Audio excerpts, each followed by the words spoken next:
Hello बच्चों, good evening सभी को। तो आज की क्लास में हम लोग केमिकल काइनेटिक्स का एनसीईआरटी एक्सरसाइज सॉल्व करेंगे। एनसीईआरटी एक्सरसाइज के न्यूमेरिकल्स को सॉल्व करेंगे। ठीक है, तो आइए देखते हैं हमारा जो एनसीईआरटी एक्सरसाइज उसमें क्या क्या क्वेश्चंस हैं, कैसे कैसे क्वेश्चंस हैं। शुरुआत से समझते चलते हैं एक एक चीज़ों को। चलिए, सबसे पहला क्वेश्चन हमारा देखेंगे कि निम्न अभिक्रियाओं के वेग व्यंजकों से इनकी अभिक्रिया कोटि का वेग स्थिरांकों की इकाइयां ज्ञात कीजिए। भाई आपको दिया है क्या, आपको अभिक्रियाओं के वेग व्यंजक दिए हैं और इन वेग व्यंजकों की सहायता से आपको अभिक्रिया की कोटि और वेग स्थिरांक का मात्रक बताना है। इकाई मतलब मात्रक बताना है, सिंपल सा। तो जैसे इसका देखो भाई, पहली रिएक्शन का आपको दिया है वेग व्यंजक दर नियम भी जिसको हम कहते हैं। तो अगर आप इसको देखोगे तो इसमें भाई सांद्रता पद की घात कितनी है, 2 है।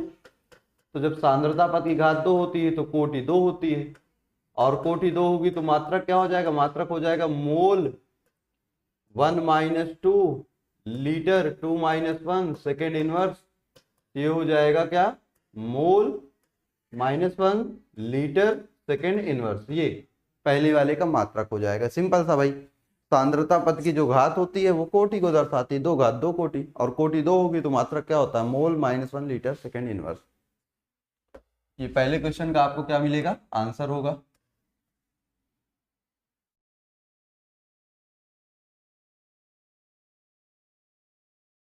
आपके पहले क्वेश्चन का क्या है भाई, आंसर हो जाएगा। कुल मिला के ये आपका ठीक। फिर इसी तरह अगर हम दूसरे क्वेश्चन पे चलें, सेकंड क्वेश्चन पे, तो ये हमारा सेकंड क्वेश्चन भाई, इसकी सांद्रता की घात है, किसकी सांद्रता की घात, तो कोटि क्या हो जाएगी, दोनों को जोड़ दोगे, दोनों की सांद्रताओं की घातों का योग क्या है भाई, 2 है। इसकी भी कोटि कितनी है, 2 ही है, और कोटि 2 है तो मात्रक क्या होगा, मात्रक इसका हो जाएगा मोल, वही भाई 2 कोटि के लिए मात्रक क्या होता है, मोल -1 लीटर 1 और सेकेंड -1, ये सेकेंड इनवर्स। इस तरीके से CH3 CHO CH4 CO ये है। इसके लिए कह रहा है तो इसके लिए क्या कहोगे भाई, देखो कोटि जो सांद्रता पद की घात है वही क्या है, कोटि है, तो कोटि इसकी हो जाएगी 3/2, और मात्रक यहां निकाल लेते हैं। इसका मात्रक देखिएगा, तो मात्रक क्या होगा, मोल की पावर 1 - 3/2 लीटर की पावर 3/2 -1 सेकेंड इनवर्स। तो 2 एलसीएम होगा, 2 में से एक जाएगा -1/2, तो मोल -1/2 हो जाएगा, और लीटर की पावर प्लस में 1/2 हो जाएगा, और सेकेंड इनवर्स। ये आपकी इस अभिक्रिया के लिए क्या हो जाएगा, मात्रक हो जाएगा। थर्ड वाले के लिए, किसके भाई, थर्ड वाले की दर स्थिरांक का मात्रक, वेग स्थिरांक का मात्रक। ठीक है, और चौथे वाले के लिए दिख रहा है भाई, कोटि सिंपल सा 1 है, क्यों, क्योंकि इसकी पावर 1 है, और मात्रक क्या हो जाएगा भाई, मात्रक प्रथम कोटि अभिक्रिया के दर स्थिरांक का मात्रक होता है सेकेंड इनवर्स से। नोट कर लीजिए इसको, फिर अगले क्वेश्चन पे चलते हैं।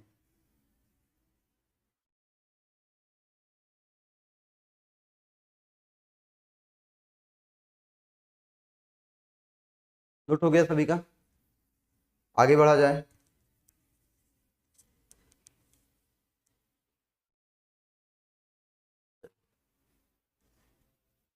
तो अगला क्वेश्चन जो है 4.2, अभिक्रिया 2A + B से बन रहा है A2B। 2A + B से बन रहा है A2B के लिए वेग K A B की पावर 2, यहाँ K का मान ये दिया है, और प्रारंभिक वेग की गणना करनी है। ठीक है, तो रिएक्शन क्या है, 2A + B से बन रहा है A2B, और इसके लिए जो आपको वेग दिया है भाई, आपका R का जो मान दिया है K A की पावर KAB2 ये दिया है, और इस अभिक्रिया के लिए K का मान दिया है 2 × 10 की पावर -6 मोल -2 लीटर 2 सेकेंड इनवर्स, ये दिया है। तो प्रारंभिक वेग की गणना आपको करनी है। ठीक है, प्रारंभिक वेग की गणना करनी है, मतलब R का मान बताना है जब A इतना हो और B इतना हो। बस सिंपल सा भी R बराबर क्या हो जाएगा, K का मान दिया ही है 2 × 10 की पावर -6 A भाई, A का मान 0.1, B का मान 0.2, 0.2 की पावर 2 क्या हो जाएगा, 2 × 10 की पावर -6 × 0.1 × 2 का पावर 4 हो जाएगा भाई, 0 4 हो जाएगा। तो ये 4 2 0 3 0, इसमें एक और बढ़ जाएगा भाई, 4 दूनी 8 हो जाएगा, 8 गुणे 10 की पावर -9 मोल पर लीटर पर सेकेंड। ये क्या आ जाएगा, प्रारंभिक वेग। क्या आ गया भाई, प्रारंभिक वेग आ जाएगा, सिंपल सा। ये जो है आपका प्रारंभिक वेग आ गया, ठीक।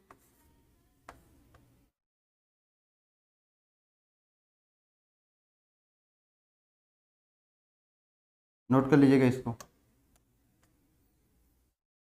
प्रारंभिक वेग है। अब फिर क्वेश्चन में एक और पॉइंट भी कह रहा है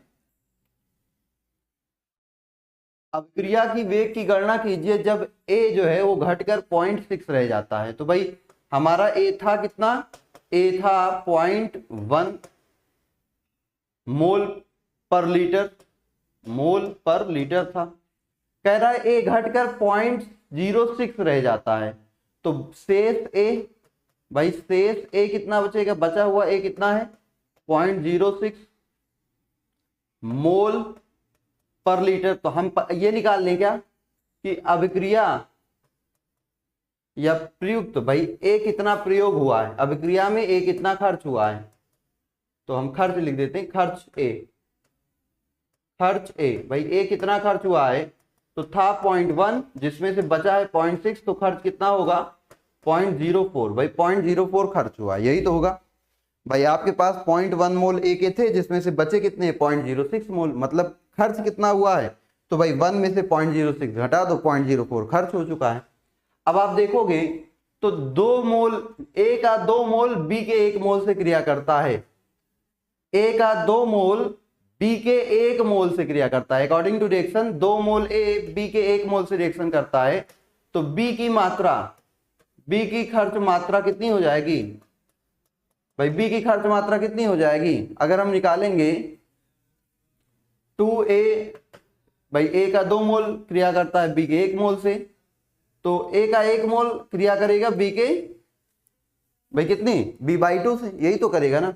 तो सिंपल सा अगर हम बात करेंगे उसको रहने दो, 0.04 मोल a का, भाई a का 0.04 b के कितने से क्रिया करेगा, b के 0.04 डिवाइडेड बाई 2 से, स्टोइकियोमेट्री सिंपल सी। भाई 2a 1b से करता है, तो a का 1 मोल b के b/2 से करेगा, तो 0.4 मोल कितने से करेगा भाई 0.4 मोल करेगा 0.4 मोल बाई 2 से, मतलब 0.02 से, बस हो गया। r बराबर 2 इंटू 10 की पावर -6, a की मात्रा कितनी है भाई, नई a की मात्रा 0.04 और b की खर्च हुई मात्रा कितनी है, तो b की जो खर्च हुई मात्रा होगी, अच्छा b की, सॉरी एक सेकेंड भाई, ये खर्च होने वाली मात्रा है ना, शेष बचेगी कितनी, शेष मात्रा कितनी हो जाएगी आपका, शेष मात्रा, तो शेष मात्रा निकालो, था कितना 0.2 था, b का 0.2 था जिसमें से 0.02 खर्च हुआ, तो बचेगा कितना 10 में से दोगे 8 और 1 0.18, बस। अब यहां से देखेंगे तो वैल्यू रख दो, r बराबर k का मान 2 गुणे 10 की पावर -6, a का मान, भाई a की कितनी मात्रा बची है 0.06, b की कितनी मात्रा बची है 0.18 का स्क्वायर, इसी को सॉल्व कर लोगे, जो आएगा वही आंसर हो जाएगा। ठीक, सिंपल सा ये था भाई। हमें क्या करना था, a की कितनी मात्रा, a की मात्रा बची हुई मात्रा दी है, लेकिन हमें b की बची हुई मात्रा नहीं पता, तो पहले हम ये निकालेंगे कि a की कितनी मात्रा खर्च हुई, a कितनी मात्रा खर्च हुई है। तो भाई a का 2 मोल b के 1 मोल से रिएक्ट करता है, तो a का 1 मोल b के कितने मोल से रिएक्ट करेगा b/2 से, तो 0.4 मोल कितने से करेगा 0.04 करेगा 0.04 डिवाइडेड बाई 2 से, तो b की इतनी मात्रा खर्च हुई है। अभिक्रिया निकालने के लिए हमें बची हुई मात्रा चाहिए, तो बची कितनी है भाई 0.6 मोल, सॉरी इसका दिया था b का शुरू में 0.2 मोल था जिसमें से 0.02 खर्च हो चुका है, बचेगा कितना 0.18, बस यही जो आपका दर समीकरण दिया इसमें रख दो, k का मान पता है, a का नया मान, भाई बची हुई मात्रा इतनी थी, b की बची हुई मात्रा उतनी है, रख के सॉल्व कर लो, आंसर आ जाएगा। नोट करो, फिर अगला क्वेश्चन देखते हैं, तीसरा क्वेश्चन।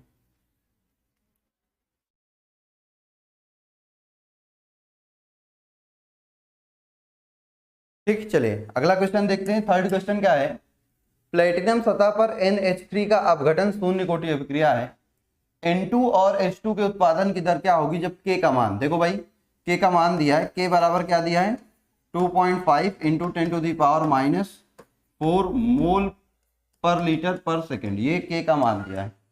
अब एक चीज समझो, कह रहा है ये जो NH3 का अपघटन है, NH3 का अपघटन क्या होगा भाई, N2 + 3H2, यही होगा ना। और ये कहाँ हो रहा है, प्लेटिनम की सतह पे ये हो रहा है। तो अब कह रहा है कि बताओ N2 और H2 के उत्पादन की दर क्या होगी। सिंपल था भाई, पहले इनका दर का व्यंजक लिखो, R बराबर क्या होगा, -1/2 dNH3/dt। इसकी अभिक्रिया की दर लिखिए, ये क्या हो जाएगा, प्लस dN2/dt और प्लस 1/3 dH2/dt, यही होगी क्या, यही होगी ना। तो अब NH3 के ये 2 मोल के लिए, किसके लिए, 2 मोल के लिए, हम 1 मोल के लिए लिख लें क्या भाई, NH3 के 1 मोल का अपघटन कराते हैं, ये तो 2 मोल के लिए दिया है। और यहाँ पे NH3 जो है, NH3 का अपघटन शून्य कोटि की अपक्रिया है, तो NH3 और N2 के उत्पादन की दर क्या होगी, जब K का मान ये दिया हुआ है। तो आप चाहो तो क्या कर लो भाई, 1 मोल के लिए निकाल लो, तो 1 मोल NH3 का अपघटन कराओगे तो ये 2 इधर से हट जाएगा, 1 मोल NH3 के लिए भाई 2 से डिवाइड हो जाएगा, इधर भी 2 इधर भी 2। तो जब इसके लिए फिर लिखोगे, मान लो भाई 1 मोल के लिए लिखते हैं, तो 1 मोल के लिए क्या लिखना पड़ेगा, सिंपल सा बस इसका स्टोइकियोमेट्री चेंज होगा और कुछ नहीं। देखो यहाँ पे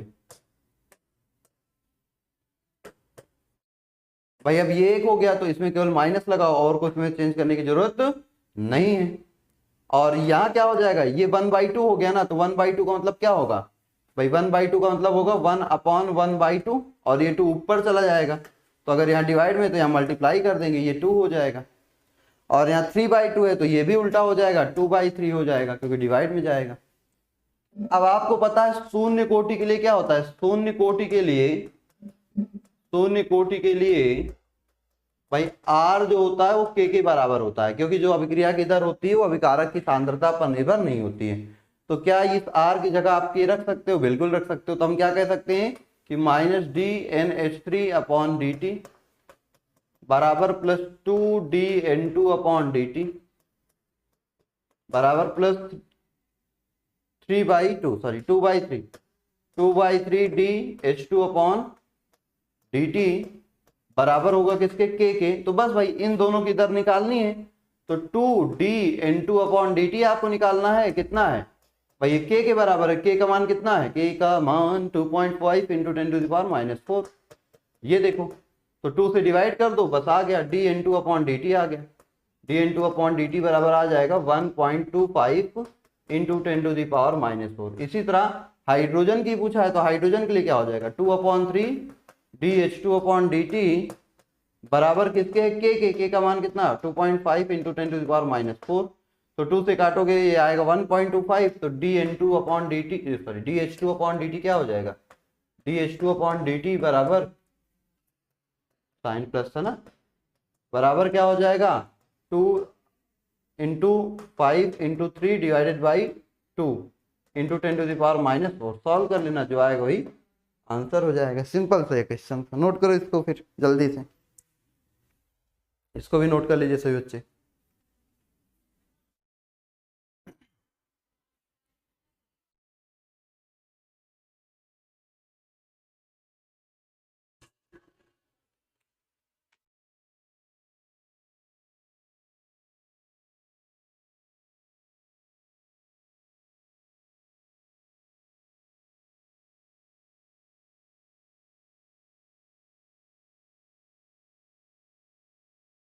हो गया ये, चलिए आगे बढ़ा जाए फिर। अगला क्वेश्चन देखते हैं। 4 नंबर क्वेश्चन हमारे पास ये है। 4 नंबर क्वेश्चन का कहना है कि डाई मेथिल ईथर के जल अपघटन से CH4H2CO बनते हैं। इस अभिक्रिया का वेग निम्न समीकरण के द्वारा प्रस्तुत किया जाता है। भाई ये समीकरण जो है वो अभिक्रिया के वेग को दर्शाता है। तो पूछ क्या रहा है क्वेश्चन में, क्वेश्चन नीचे दिया होगा, कह रहा है देखो लिख लेते हैं, वेग है के बराबर, भाई यहाँ रेट यहीं लिख देते हैं, R बराबर है के CH3O CH3 की पावर 3/2। कह रहा है अभिक्रिया के वेग का अनुगमन बंद पात्र में बढ़ते दाब द्वारा किया जाता है। तो अतः वेग समीकरण को डाई मेथिल ईथर के आंशिक दाब के पद में भी दिया जा सकता है। ठीक है भाई, कह रहा है कि जो अभिक्रिया का वेग है वो बंद पात्र में दाब के द्वारा अनुगमित किया जाता है। तो आपसे ये कह रहा है कि वेग समीकरण को, क्योंकि दाब द्वारा ये आगे बढ़ रही प्रोसेस, तो जो वेग समीकरण है इसी को हम दाब के रूप में भी दर्शा सकते हैं कुछ इस तरीके से। तो कह रहा है कि यदि दाब को बार में तथा समय को मिनट में मापा जाए तो अभिक्रिया के वेग एवं वेग स्थिरांक की इकाइयां क्या होंगी। भाई दर की इकाई तो वही रहेगी, दर बराबर क्या हो जाएगा, अभिक्रिया के दर का भाई हो जाएगा डी, मान लो ये हो जाएगा D P upon D T. भाई दाब में समय के साथ परिवर्तन, तो बार पर मिनट क्या हो जाएगा, बार पर मिनट यूनिट, दाब का मात्रक क्या हो जाएगा भाई, दाब का मात्रक हो जाएगा बार पर मिनट। तो सिंपल सा दाब का सॉरी दर का मात्रक, दर का मात्रक। भाई अगर हम दर के रिस्पेक्ट में देखेंगे आर बराबर क्या लिखेंगे, माइनस डी, माइनस ना लगाओ ऐसे ही लिख दो, क्या लिखेंगे D P of CH3 COCH3 pressure. भाई दाब में समय के साथ परिवर्तन, तो दाब का मात्रक क्या है, दाब का मात्रक है बार, और ये क्या है पर मिनट, और जो समय है उसको मिनट में मापा जा रहा है, तो बार मिनट, क्योंकि नीचे है तो इनवर्स बार पर मिनट। दर स्थिरांक के का मात्रक क्या हो जाएगा, के बराबर हो जाएगा वेग बटे पी ऑफ CH3 COCH3 की पावर 3/2।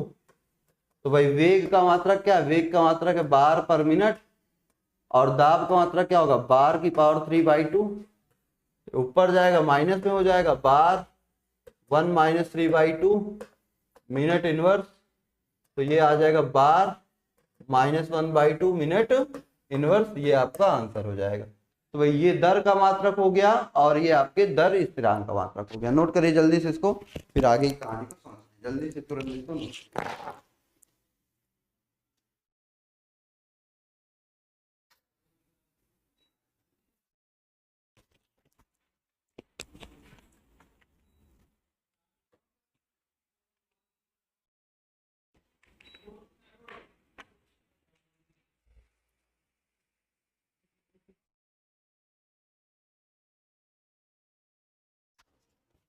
हो गया।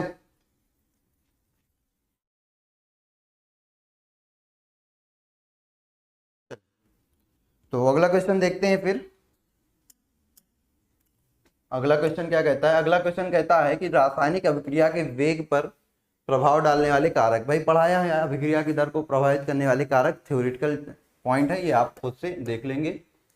किसी अभिक्रिया के लिए एक अभिक्रिया द्वितीय कोटि की है, मान लो जो द्वितीय कोटि मतलब क्या है, आर जो है वो भाई किस पे डिपेंड करेगा, ए की पावर 2 पे। ठीक है, ये है। तो अभिक्रिया का वेग कैसे प्रभावित होगा यदि अभिक्रिया की सांद्रता दुगनी कर दी जाए। बहुत सिंपल है, और आधी कर दी जाए। दो कंडीशन दिया है, दुगनी कर दी जाए, आधी कर, कह रहा है एक अभिक्रिया जो है द्वितीय कोटि की है, तो मान लो ये R1 ये A1 है। अब कह रहा है पहली कंडीशन कि अगर अभिक्रिया की जो सांद्रता है वो पहले वाली सांद्रता की दुगनी कर दी जाए, तो ये R2 बन जाएगा, K वही रहेगा, 2A1 का होल स्क्वायर हो जाएगा। R2 बराबर क्या हो जाएगा 4KA1 स्क्वायर, दोनों का रेशियो लेंगे, R2/R1 बराबर 4KA1 square divided by KA1 square, A1 square A1 square cancel, K से K कैंसिल, R2 बराबर क्या हो जाएगा 4R1। तो भाई अभिक्रिया की जो दर होगी वो 4 गुना हो जाएगी, क्या हो जाएगी 4 गुना।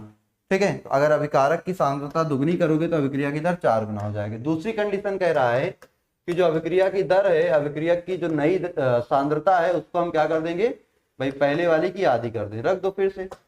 R2 बराबर क्या हो जाएगा KA1/2 का स्क्वायर, K/4 A1 स्क्वायर, ये R2 हो गया।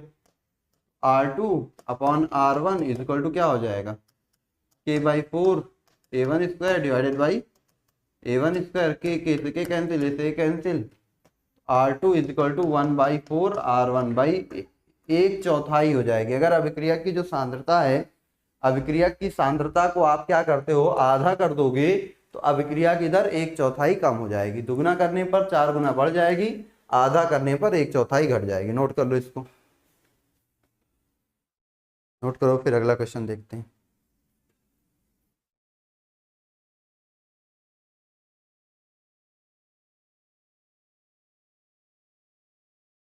चलिए हो गया ये, आगे बढ़ा जाए। अगला क्वेश्चन देखते हैं भाई। अगला क्वेश्चन कह रहा है वेग स्थिरांक पर ताप का क्या प्रभाव पड़ता है, ताप के इस प्रभाव को मात्रात्मक रूप से कैसे दर्शाते हैं। ये भी पढ़ाया हुआ है कि किसी भी अभिक्रिया का जब ताप हम 10 डिग्री सेल्सियस बढ़ाते हैं तो उसकी दर 2 से 3 गुना बढ़ जाती है, और इसे मात्रात्मक रूप से दर्शाते हैं ताप गुणांक के द्वारा। किसके द्वारा? T+10 degree Celsius divided by KT degree Celsius, यही तो होता है भाई। इसको हम ताप गुणांक के द्वारा दर्शाते हैं, मात्रात्मक रूप से ताप गुणांक के द्वारा दर्शाते हैं। तो जब किसी भी अभिक्रिया का जो वेग होता है उसको भाई, जब किसी अभिक्रिया का ताप जो है हम क्या करते हैं, ताप 10 डिग्री सेल्सियस बढ़ाते हैं तो उसका वेग स्थिरांक 2 से 3 गुना बढ़ जाता है।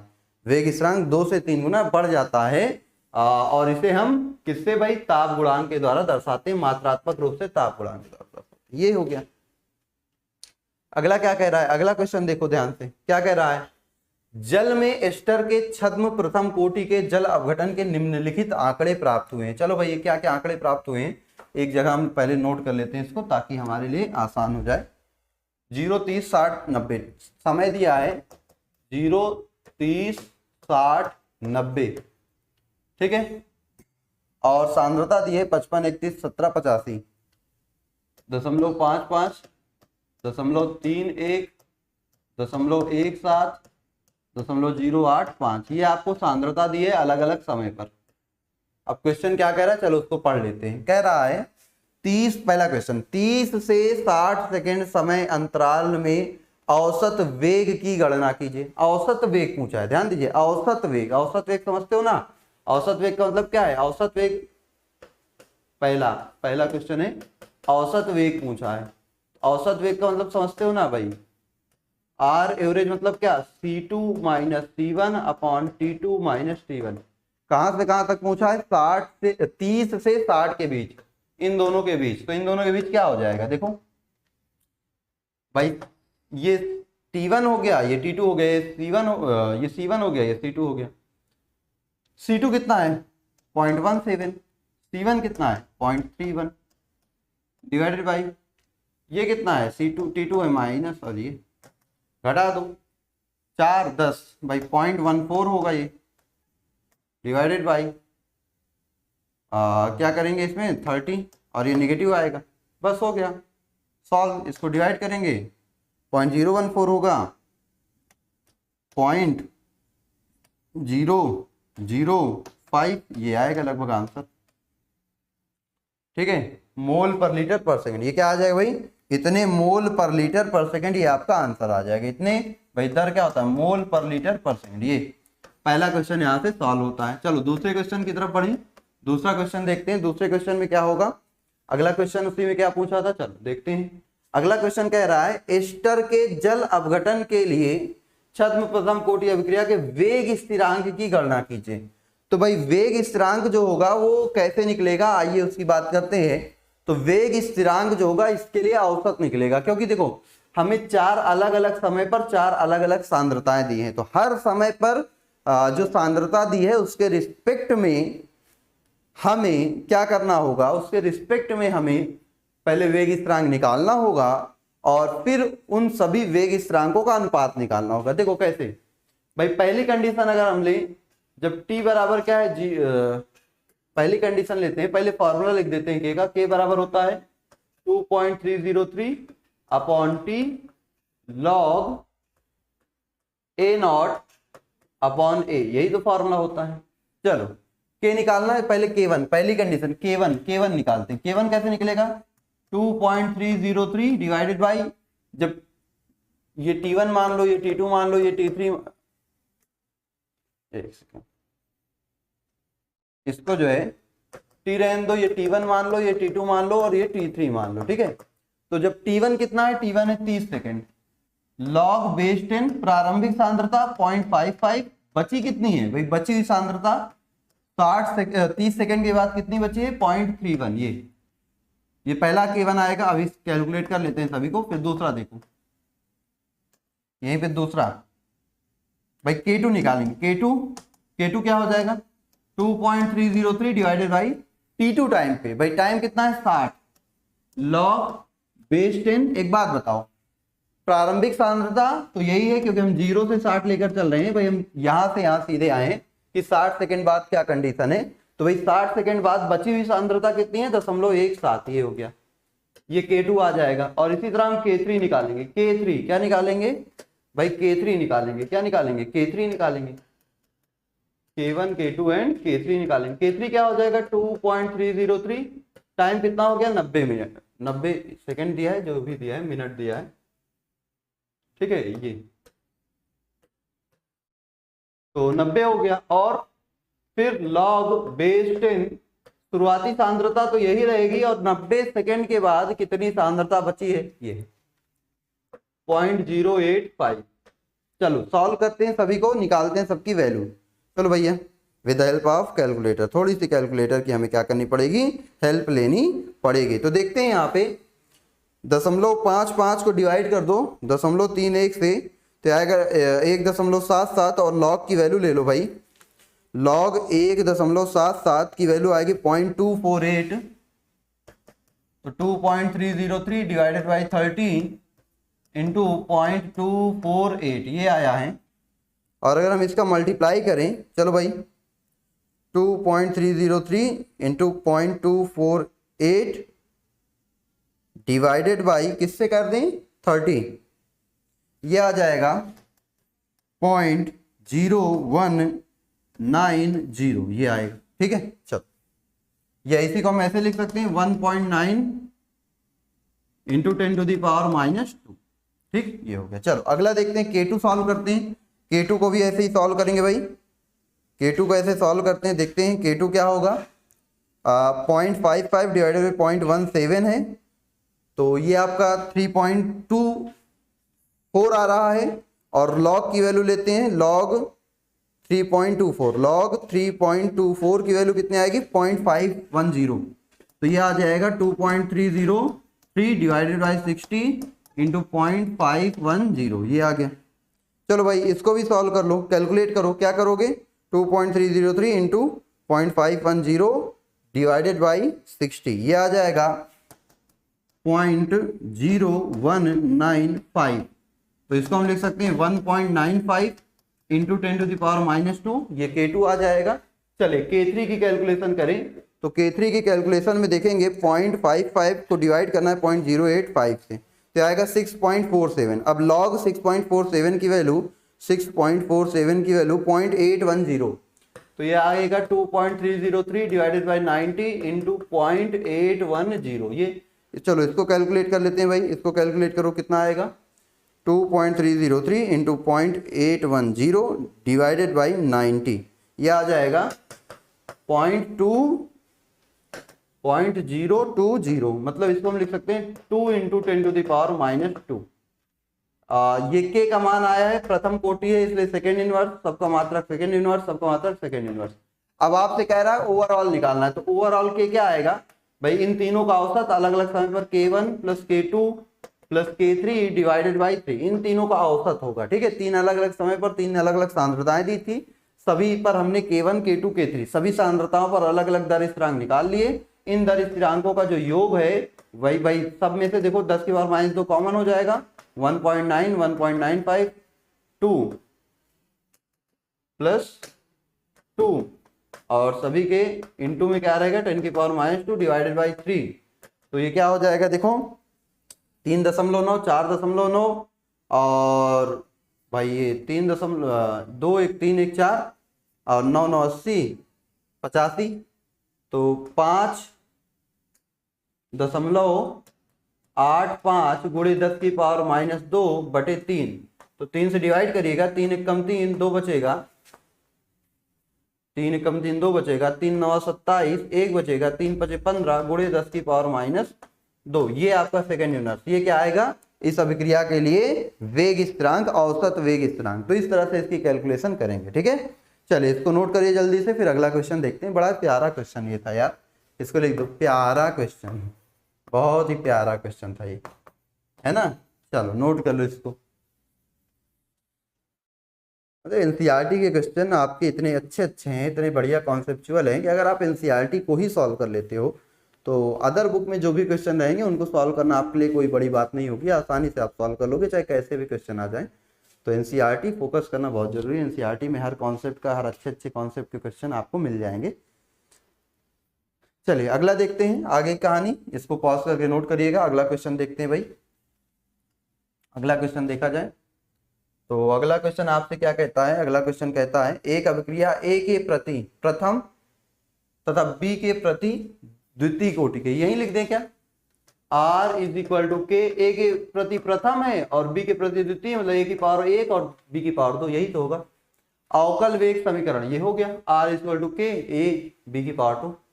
बी की सांद्रता 3 गुनी करने पर वेग पर क्या प्रभाव पड़ेगा, चलो यहां देखते हैं भाई। R1 बराबर क्या है, R1 बराबर है के, ए तो परिवर्तित किया नहीं जा रहा, बी को करना है, तो बी की पावर क्या है मान लो 2 है।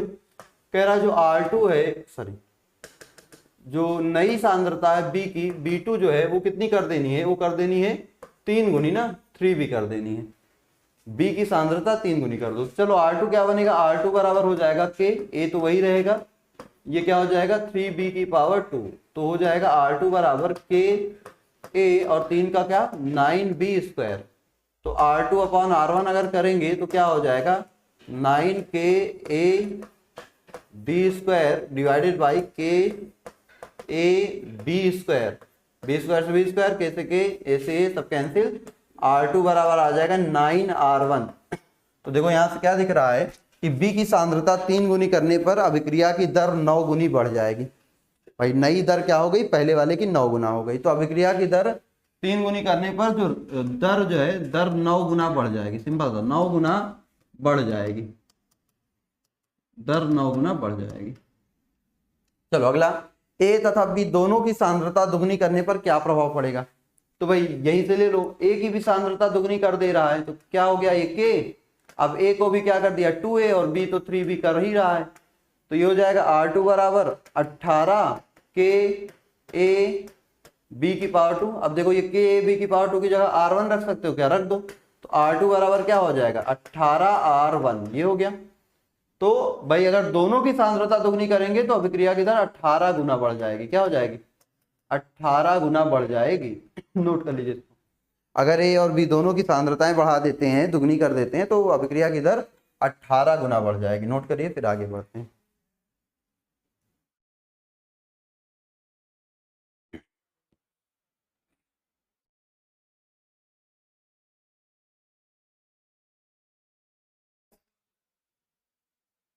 चलिए इसको यही पॉज करके नोट करिएगा, फिर हम लोग आगे बढ़ते हैं अगले क्वेश्चन की तरफ।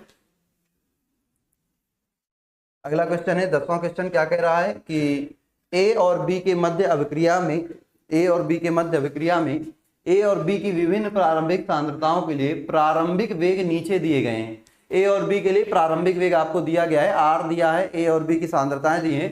कह रहा है ए और बी के प्रति अभिक्रिया की कोटि क्या होगी, ये आपको निकालना बहुत पहले ही सिखा चुके हैं हम। चलिए फिर से एक बार देख लीजिए, आइए पहले इनको हम बना लेते हैं, एक जो चार्ट हम बनाते हैं, ए है, बी है और आर है। तो भाई इसको हमें देखना है 0.2, 0.2, 0.4, ए क्या दिया है 0.2, 0.2 एंड 0.4। बी कितना दिया है उसको देख लो, बी दिया है 315, 0.3, 0.1, 0.05। फिर आपका आर दिया है 5.07, 5.07 and 1.43, 5.07 into 10 to the power -5, 5.07 10 to the power -5, 1.43 into 10 to the power -4, यही है सर, देख लो एक बार। हाँ ये आपको दिया है, कह रहा है ए और बी के प्रति अभिक्रिया की कोटि बतानी ना। ये देखो क्वेश्चन क्या है, ए और बी के प्रति अभिक्रिया की कोटि। चलो तो भाई मान लो ये जो आपका कहाँ गया, अरे यार डाटा गायब हो गया क्या,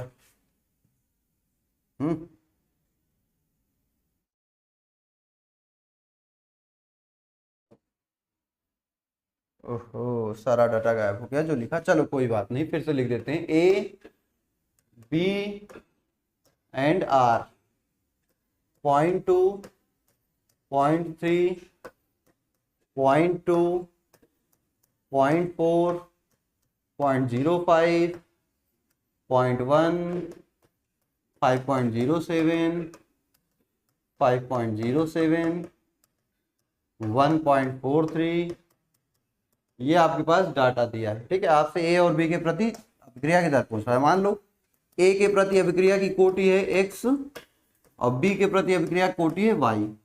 ठीक है, तो इसी में हमें वैल्यू सबकी रखते जाना है। चलो पहले r जब कितना है 5.07 इंटू 10 टू द पावर -5 है, a कितना है 0.2 की पावर x, b कितना है 0.3 की power x।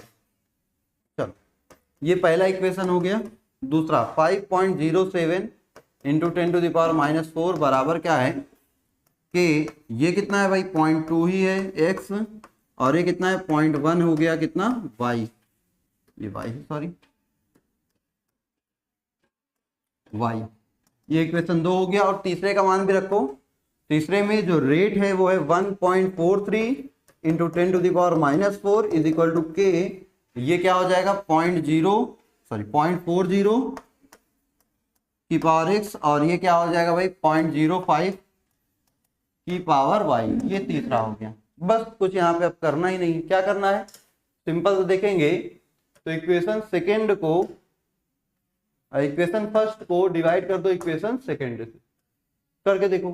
5.07 into 10 to the power -5 divided by 5.07 into 10 to the power -5 is equal to k 0.2 की पावर x, 0.3 की power y divided by k 0.2 की पावर x, 0.1 की पावर y। k से k cancel, ये पूरा कैंसिल, ये पूरा term cancel. 1 बराबर क्या हो जाएगा 0.3 अपॉन 0.1 की पावर y। इसको हम लिख सकते हैं 1 इक्वल टू 3 की पावर y। अब 1 का मतलब क्या है, किसी की पावर 0 का मतलब 1 होता है, तो y बराबर क्या आ गया, y बराबर 0। y बराबर क्या आ चुका है भाई 0 आ चुका है। ठीक है, y बराबर आ चुका है 0। अब आपको क्या निकालना है, x का मान। तो x का मान निकालने के लिए आप क्या करिए, x का मान निकालने के लिए आप थर्ड को सेकंड से डिवाइड कर दीजिए। क्या कर दीजिए, थर्ड को सेकंड से डिवाइड कर दीजिए। चलिए, तो जब थर्ड को सेकंड से डिवाइड करेंगे, थर्ड डिवाइडेड बाई सेकंड करो।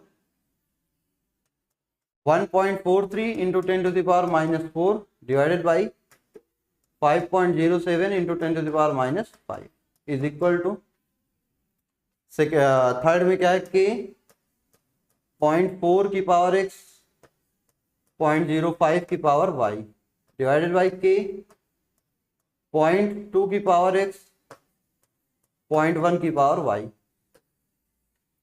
देखो ये अगर 10 की पावर 5 बनाएंगे -5 तो ये हो जाएगा 14.3 डिवाइडेड बाई 5.07, तो 10 की पावर माइनस से माइनस कैंसिल हो जाएगा। अच्छा एक स्टेप कर देते हैं, इंटू 10 की पावर -5 इंटू 10 की पावर -5, यही तो होगा।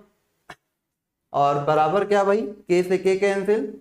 देखो y की पावर 0, y कितना आ गया 0, तो किसी की पावर 0 का मतलब 1, किसी की पावर 0 का मतलब 1, तो ये 1 1 हो जाए। खत्म कर दो इसको भी, बचेगा क्या 0.4 अपॉन 0.2 की पावर x, यही बचेगा।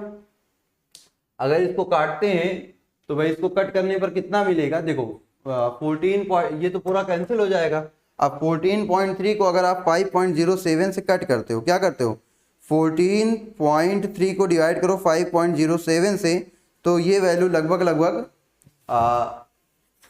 कुछ डाटा गलत कलेक्ट किया क्या हमने, एक बार देख लेते हैं। 1.43 इंटू 10 की पावर -5, ये सही है। 0.40 भी सही है, 0.20 भी सही है, ये सारी चीजें सही है। 10 की पावर -4 तो ये 14.3 हो जाएगा। ठीक है,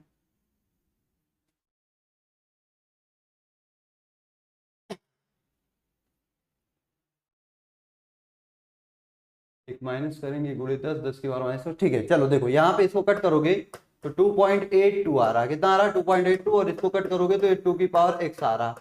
तो इसको लगभग अगर हम भाई 2 से तो काफी ज्यादा है यहाँ पे, है ना, ये जो वैल्यू है ये 2 से काफी ज्यादा है, लेकिन अगर हम इसको 2 के करीब मानेंगे तो यहाँ से x का कंपैरिजन करने पर भाई इसको मान लो लगभग 2 के, तो ये 2 की पावर 1 आएगा और ये 2 की पावर x है, x बराबर क्या आएगा 1 आएगा। कहीं ना कहीं डाटा में कुछ थोड़ा सा गलती रही होगी, देख लेते हैं एक बार इसको, ठीक है, क्योंकि यहाँ पे जो है 2.82 आ रहा है, एग्जैक्ट यहाँ पे 2 आना चाहिए था। एक सेकेंड, इसको आप नोट करिए, बाकी सही है, लास्ट में कैलकुलेशन में ही कुछ गड़बड़ होगी, तो एक बार इसको देख लेते हैं।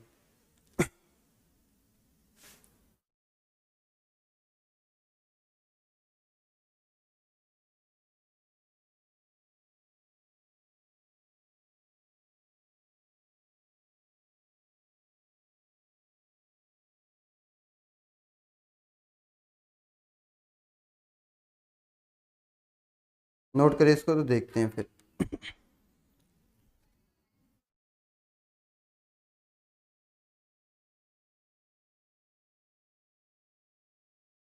में आपका क्वेश्चन नंबर 10 का डाटा ना, 10वां नंबर था, एक मिनट देख लेते हैं। 10वें नंबर का डाटा 5.07, 5.07, 1.43, 1.43, ठीक है।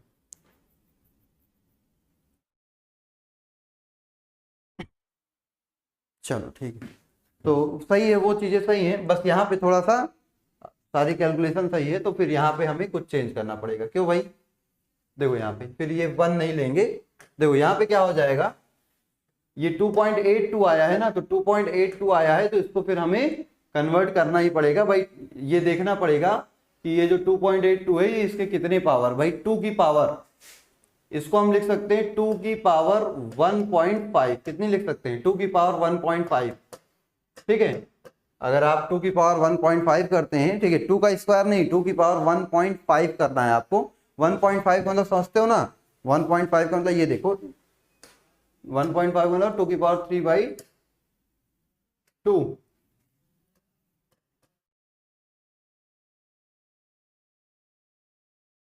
2.82 सही है, 0.40 ऊपर गया सही है, 0.20 गया सही है। ये जो y आएगा इसको कैंसिल नहीं करना है, रुक जाओ 1 मिनट बेटा, 1 सेकेंड, 1 सेकेंड, यहाँ से, हाँ कैलकुलेशन यहीं से गड़बड़ हुई है, ऊपर का बाकी सही है, यहाँ से आपको थोड़ा सा सुधार करना पड़ेगा, यहाँ से आपको थोड़ा सा सुधार करना पड़ेगा, क्योंकि यहीं पे कैलकुलेशन में मिस्टेक है। देखो यहाँ पे इसको जो हमने किया था 1.43 इंटू 10⁻⁻5 डिवाइडेड बाई क्या था भाई, 5.07 इंटू 10⁻⁴, ये 5 इज इक्वल टू के। अब आपका जो है 0.4 की पावर x, 0.05 की पावर y डिवाइडेड बाई के, आपका जो है 0.2 की पावर x और 0.1 की पावर y, ये होगा।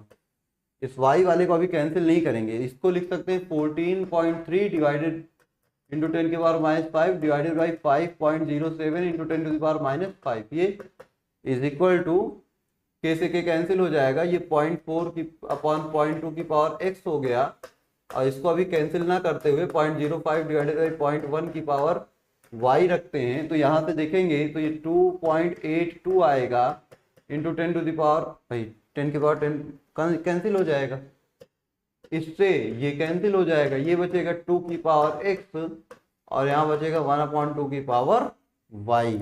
ये कहानी समझ में आई, ठीक है। तो अब ये जो y है भाई, हमें अभी पहले इक्वेशन देखो, हमें इन दोनों को सॉल्व करने पर पता चला है कि y बराबर 0 है, लेकिन अभी हमें एक और डाटा भी तो दिया है इन दोनों को सॉल्व करने पर। भाई अभी हम इन दोनों को सॉल्व करेंगे तब तो हमें पता चलेगा कि y का मान सही है कि नहीं है।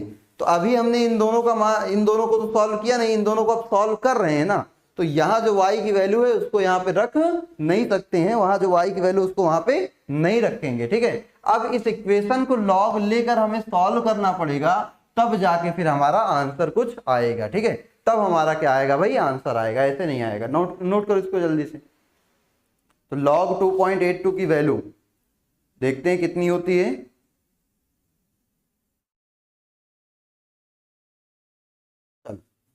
तो दोनों तरफ अगर log ले लें तो log 2.82 और इज इक्वल टू ये क्या हो जाएगा भाई, इसको मान लो ये y बराबर 0 ही मान लेते हैं। तो since y is equal to 0, तो इधर बचेगा केवल 2 की पावर x। क्या बचेगी, 2 की पावर x। बस ये हो गया log 2 की पावर x। क्योंकि भाई यहाँ पे ये बेस सेम नहीं है, तो जब बेस सेम नहीं होता है तो फिर हम डायरेक्ट कोई कंपैरिजन नहीं कर सकते हैं ना। तो हमें क्या करना पड़ेगा भाई, ये log 2.82 की वैल्यू कैलकुलेट कर, अभी निकाला था ना calculator, with the help of calculator, ये आएगा 0.451। ठीक है 0.45, ये कितना आएगा भाई 0.45 आएगा। और इसको हम लिख सकते हैं x log 2, तो log 2 की वैल्यू कितनी होती है भाई, ये 0.45 है। log 2 की वैल्यू 0.3010 होती है, तो मान लो 0.30 ही लिख लेते हैं। तो इसको 15 से काटेंगे तो 15 यहाँ 45 और 15 दूनी 30 और 3/2 का मतलब क्या होता है 1.5। तो x की वैल्यू क्या आ जाएगी 1.5, ये आएगी। ठीक है, हाँ वो सही था वैसे ही, लेकिन भाई 1.5 ही आएगी, लेकिन बस ये है कि आपको इस तरह से सॉल्व करना पड़ेगा। ठीक है 1.5, 2 की पावर 1.5 इस तरीके से सॉल्व करेंगे तो आपका आंसर आएगा। तो जो r होगा, r हो जाएगा k, a की पावर क्या भाई, a की पावर हो जाएगा 1.5 और b की पावर हो जाएगा 0, ये आपकी रिएक्शन हो जाएगी। ठीक है, नोट करें इसको फिर आगे बढ़ते हैं, नोट करेंगे इसको फिर हम लोग आगे बढ़ते हैं। चलिए अगला क्वेश्चन देखेंगे फिर।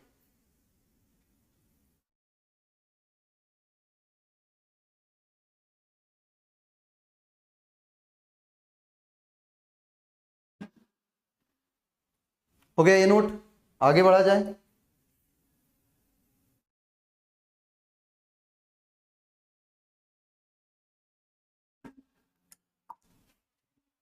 अगला क्वेश्चन क्या है भाई, अगला क्वेश्चन आपका है कि 2a प्लस बी से बन रहा है c प्लस डी। कह रहा है अभिक्रिया की बलगति का अध्ययन करने पर निम्नलिखित परिणाम प्राप्त होते हैं। वेग नियम तथा, जैसे अभी किया है ना वैसा ही क्वेश्चन, आर ए बी रखो पहला इक्वेशन, आर ए बी रखो दूसरा इक्वेशन, तीसरा इक्वेशन दूसरे को पहले से डिवाइड कर दो, तीसरे को दूसरे से डिवाइड कर दो और सॉल्व कर लेना x और y की वैल्यू। इसके जस्ट पहले वाला क्वेश्चन जो आपने किया है उसको ही सेम ऐसे ही करना है, इसको भी सेम वैसे ही करना है। ठीक है, सेम वैसा ही क्वेश्चन है। r की वैल्यू रखना, a की वैल्यू भाई ये दर नियम मान लेना, r equal to k, a की पावर x b की पावर y, ये मान लेना। और जब ये मानोगे तो यहाँ पे क्या हो जाएगा भाई, करके देख लेना, आपका आंसर आ जाएगा।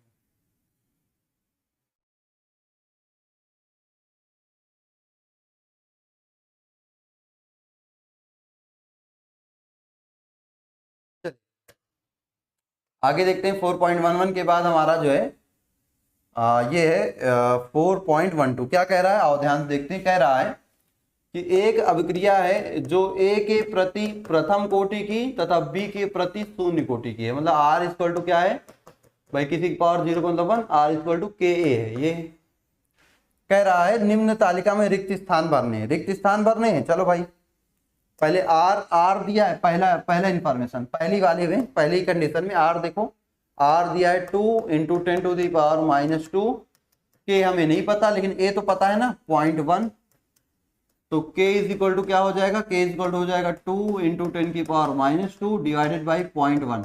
0.1 से एक पावर कट जाएगी, k बराबर हो जाएगा 0.2 सेकेंड इनवर्स। k बराबर क्या हो जाएगा 0.2 सेकेंड इनवर्स, ये k का मान हो जाएगा भाई, ये आपके k का मान हो गया सेकेंड इनवर्स। ठीक है, अब यहाँ पे क्या करना है, आपको रिक्त स्थान भरने हैं ना। तो देखो सेकेंड कंडीशन में, चलो सेकेंड में r का मान दिया है 4 × 10⁻², k का मान आपको पता है 0.2, a आपको पता नहीं है, a ही तो भरना है, a का मान आपको नहीं पता तो a भर दो। कैसे भरोगे, a बराबर क्या हो जाएगा, a बराबर हो जाएगा 4 × 10⁻² डिवाइडेड बाई 0.2। ठीक है, तो ये कितना हो जाएगा, एक पावर कट जाएगी तो ये 2 बन जाएगा, 2 दूनी 4 हो जाएगा, ये भी आएगा 0.2, तो ये हो गया 0.2, ये भर गया 0.2 भाई, a की सांद्रता आ गई 0.2। फिर आपसे क्या पूछ रहा है, ये थर्ड वाले में पूछ रहा है r का मान। तो भाई r इक्वल टू होता है k का मान 0.2 और a की सांद्रता कितनी दी है 0.4, तो 4 दूनी 8, गुणे 10 की पावर -2, ये हो जाएगा r, क्योंकि दोनों में एक एक दशमलव लगा है, 10 की पावर -2, ये हो जाएगा 8 गुणे 10 की पावर -2।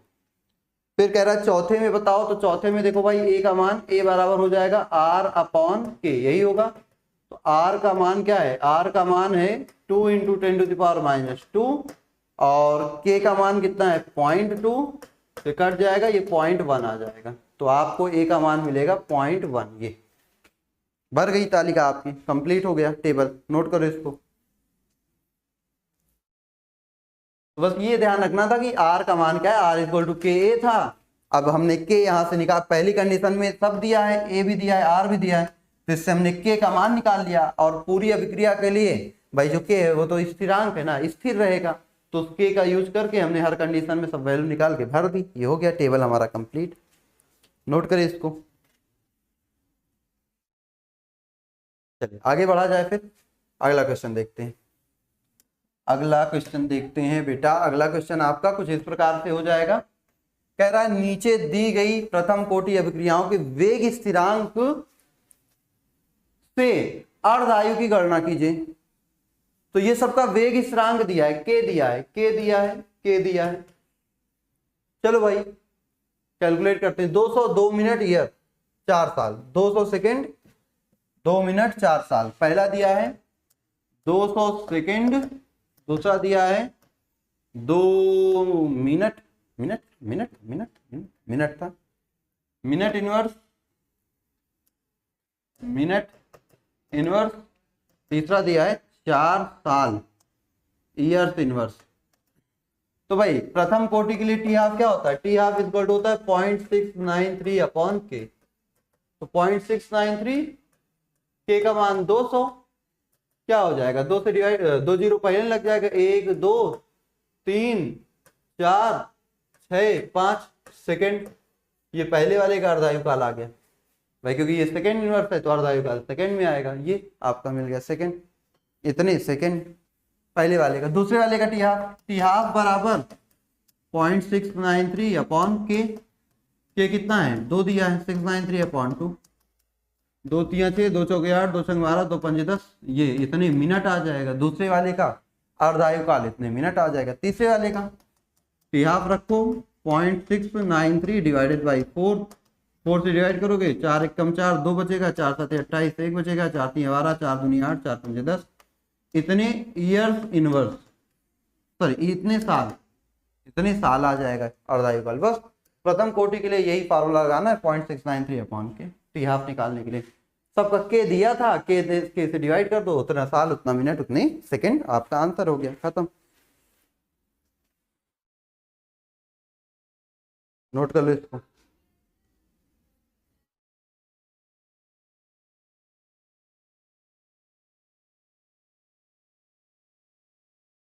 हो गया नोट सभी का, आगे बढ़ा जाए। चलिए आगे बढ़ते हैं फिर। अगला क्वेश्चन हमारा क्या है भाई, अगला क्वेश्चन ये है कि कार्बन के रेडियो एक्टिव क्षय की अर्धायु, पहले इसको लिख लेते हैं जो भी है, 5730, टी हाफ दिया है 5730, टी हाफ का मान दिया है 5730। एक पुरातत्व कलाकृति की लकड़ी में जीवित वृक्ष की लकड़ी की तुलना में 80% कार्बन की मात्रा है।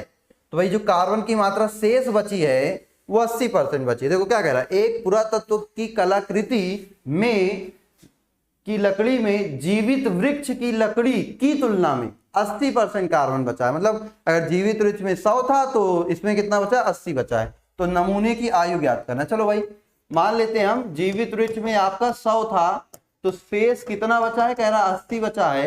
तो आपसे कह रहा है कि आयु बताइए उसकी। तो सबसे पहले हम टी हाफ का यूज करके के का मान निकालेंगे।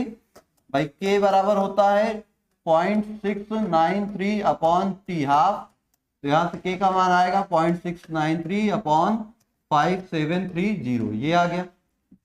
बस अब क्या चाहिए, कुछ नहीं भाई, टी निकालना है। तो टी निकालने के लिए 2.303/k log A0/A, देखोगे यहाँ पे 2.303 k का मान है 0.693 divided by 5730 log base 10, a not है 100, ASP 5/4 आएगा, जिसकी वैल्यू भाई इसको ऊपर कर दो 5730, इससे इसको डिवाइड करोगे आएगा 0.3010, फिर log base 10 m/n 5 minus log 4 कर दो, तो 5730 डिवाइडेड बाई 0.3010, log 5 की वैल्यू 0.699, log 4 की वैल्यू 0.602, तो ये आपका क्या आएगा, t बराबर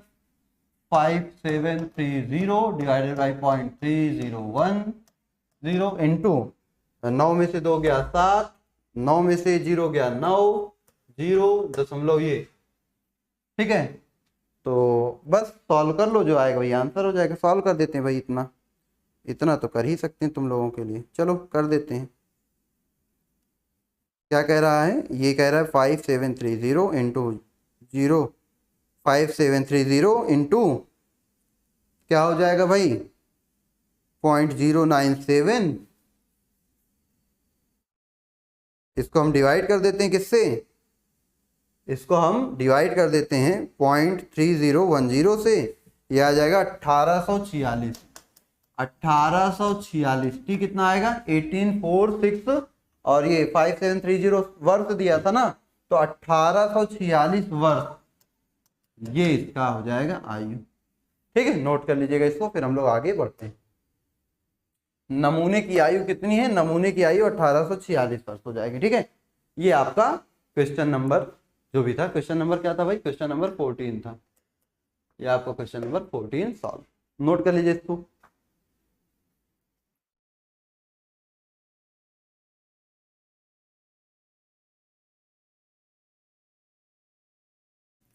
और आज उसके आगे क्वेश्चन नंबर 15 से हम लोग शुरू करेंगे। बहुत ही आसान क्वेश्चन है और इसको आप लोग अपने से भी कर सकते हो। थोड़ा सा हम हिंट आपको दे देते हैं। जैसे कह रहा है गैस प्रावस्था में 318 केल्विन पर N2O5 के अपघटन की जो अभिक्रिया है उसके आंकड़े आपको दिए गए हैं। कह रहा है कि जो t सेकेंड पर है, t समय पर भाई आपका 0 सेकेंड पर सांद्रता ये थी, 400 पर ये थी, 800 पर ये थी, इसी तरह से आपको सांद्रताएं अलग अलग दी गई हैं। ठीक है, सबसे पहला क्वेश्चन कहता है कि N2O5 और T के मध्य आलेख खींचिए। तो ये आलेख खींचना बहुत ही आसान है, इसमें कुछ नहीं करना है, सिंपल सा आपको डाटा देखना है, बस बना देना है। भाई आप समय को इस वाले पे ले लीजिएगा, इस पे तो समय ले लो 0, 400, 800, 1200, 4 का गैप है, 800, 1200, 1600, 2000, 2400, इस तरीके से आगे बढ़ेगा समय। और सांद्रता जो है उसको यहां से ले लो भाई, सांद्रता कहां से ले लो, 0 से ले लो। 0, 10, 0.1, दशमलव कितने कितने गैप, 2 का गैप है, 0.20, 0.30, 0.40, 0.50, इस तरीके से करके इसको बनाते जाओ। ठीक है, चलो अच्छा व्हाइट पे दिखा देते हैं, थोड़ा आपको आसान लगेगा। भाई एक बड़ी सी लाइन ऐसे और एक बड़ी सी लाइन ऐसे, सिंपल सा। 0, 400, 800, 1200, 1600, 2000, 2400, 2800 ये है, और 3200 तक है ना, 3200 ये ले लो, 3200 ये आज का आखिरी हो गया। और फिर ऊपर ले लो 0.1, 0.2, 0.3, 0.4, 0.5, 0.6, 0.7, 0.8, 0.9, 1.1, 1.2, 1.3, इस तरीके से आप ऊपर की तरफ चलते जाइए।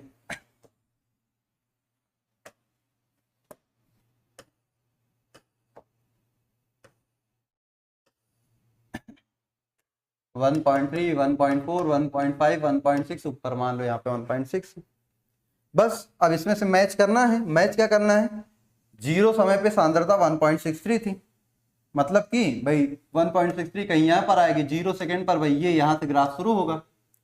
फिर 400 पर 1.36 था, तो 400 पे 1.36 कहीं पे यहीं पे होगा, ये होगा। फिर इसी तरीके से 800 पे 1.14, तो 1.14 कहाँ इन दोनों के बीच में होगा, 800 पे 1.14 इन दोनों के बीच में, इस तरीके से। ठीक है, ये 1.14 है किस पर, 800 पर, 1.36 है किस पर, 400 पर, और ये वाला पॉइंट 1.63 है किस पर, 0 सेकेंड पर। ठीक है, तो इसी तरीके से आप क्या करते जाओगे, बाकी डाटा भी भाई 800 हो गया, फिर आपका कितना हो जाएगा, आगे देखते हैं, 1200 पे 0.93, 1600 पे 0.78, तो 1200 पे 0.93, यहाँ इन दोनों के बीच में 0.93 किस पर है, 1200 पर। फिर उसके बाद 1600 पर है 0.78, 1600 यहाँ पे, तो 78 है किस पर भाई, 1600 पर। इसी तरह भाई 2000 पर, चलो 2000 पर देखो 0.64, 0.53, तो 0.64 यहाँ पे कहीं आएगा 2000 के ऊपर, ये 0.574 हो गया, सॉरी 64 हो गया, 5343, 53 और 43, तो 53 कुछ यहाँ पे आएगा 2400 के पास, ये 43 कुछ यहाँ पे आएगा 2800 के ऊपर यहाँ पे, और 35 यहाँ पे आएगा। तो अब इसी को आप मिला दीजिए, यहाँ से इन बिंदुओं को क्या करते जाइए भाई, इन बिंदुओं को आप मिलाते जाइए, ये आपका ग्राफ बन जाएगा ये। ठीक है, ये आपका ग्राफ बन जाएगा किसके बीच भाई, आप पटरी प्रकार से नाप के एक एक पॉइंट मापोगे तो आपको एक थोड़ा सा कर्व में लाइन आपको ये मिल जाएगी। तो ये N2O5 की सांद्रता और T5 के बीच क्या बन गया, T के बीच क्या बन गया, ग्राफ बन गया। इस तरीके से क्वेश्चन होगा, नोट करिए इसको, फिर आगे अगला क्वेश्चन देखते हैं।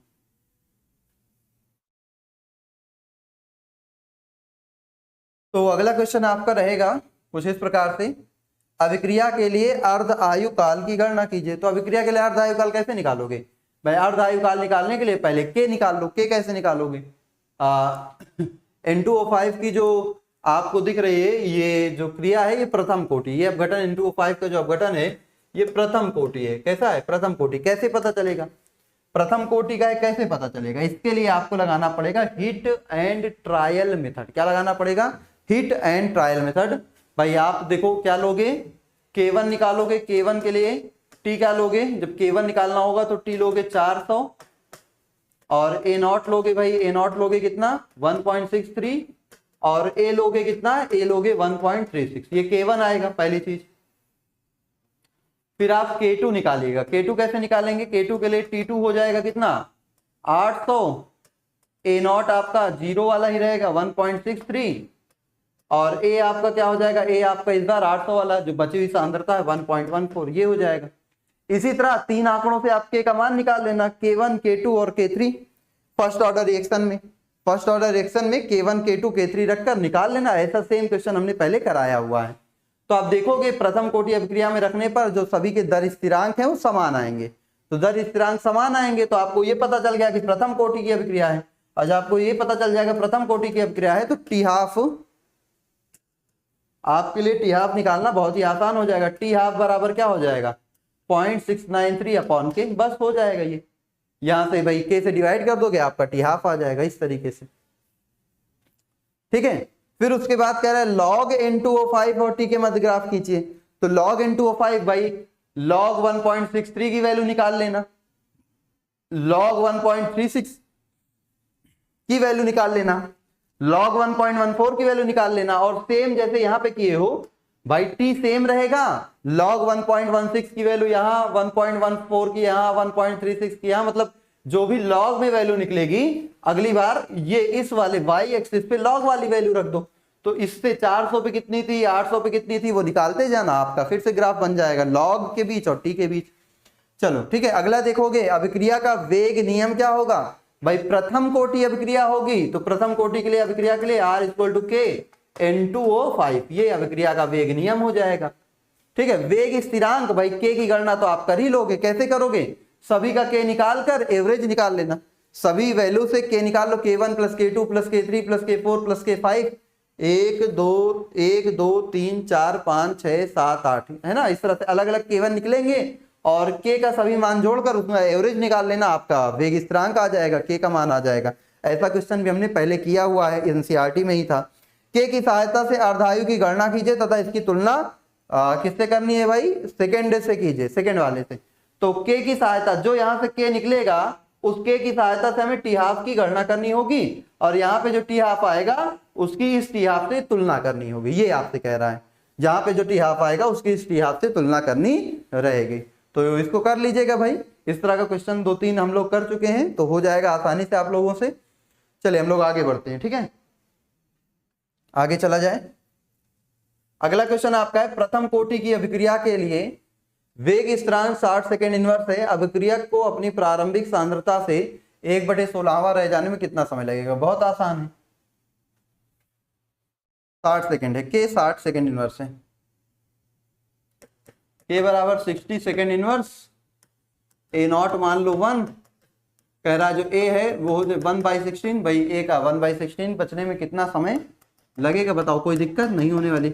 2.303 अपॉन 60 लॉग बेस 10 1/1/16, 16 चला जाएगा, 2.303 अपॉन 60 इंटू लॉग 16 को क्या लिख सकते हो, 2 दूनी 4 दूनी 8 दूनी 16, 2 की पावर 4, तो ये क्या हो जाएगा 2.303 अपॉन 60, 4 आगे आएगा, लॉग 2 हो जाएगा, 4 15 हो जाएगा, लॉग 2 की वैल्यू कितनी भाई, लॉग 2 की वैल्यू 0.3010 डिवाइडेड बाई 15, इसको आप मिक्स करोगे 0.693 आएगा कैलकुलेट करने पर, डिवाइडेड बाई 15, तो 15 चौके कितना हो जाए, 15 0 0, 15 चौके 60, 9 बचेगा, 15 चौका 90, 15 दूनी 30, ये आएगा 0.462 0.0462 सेकेंड, ये आपका आ जाएगा पूर्ण होने में लगने वाला।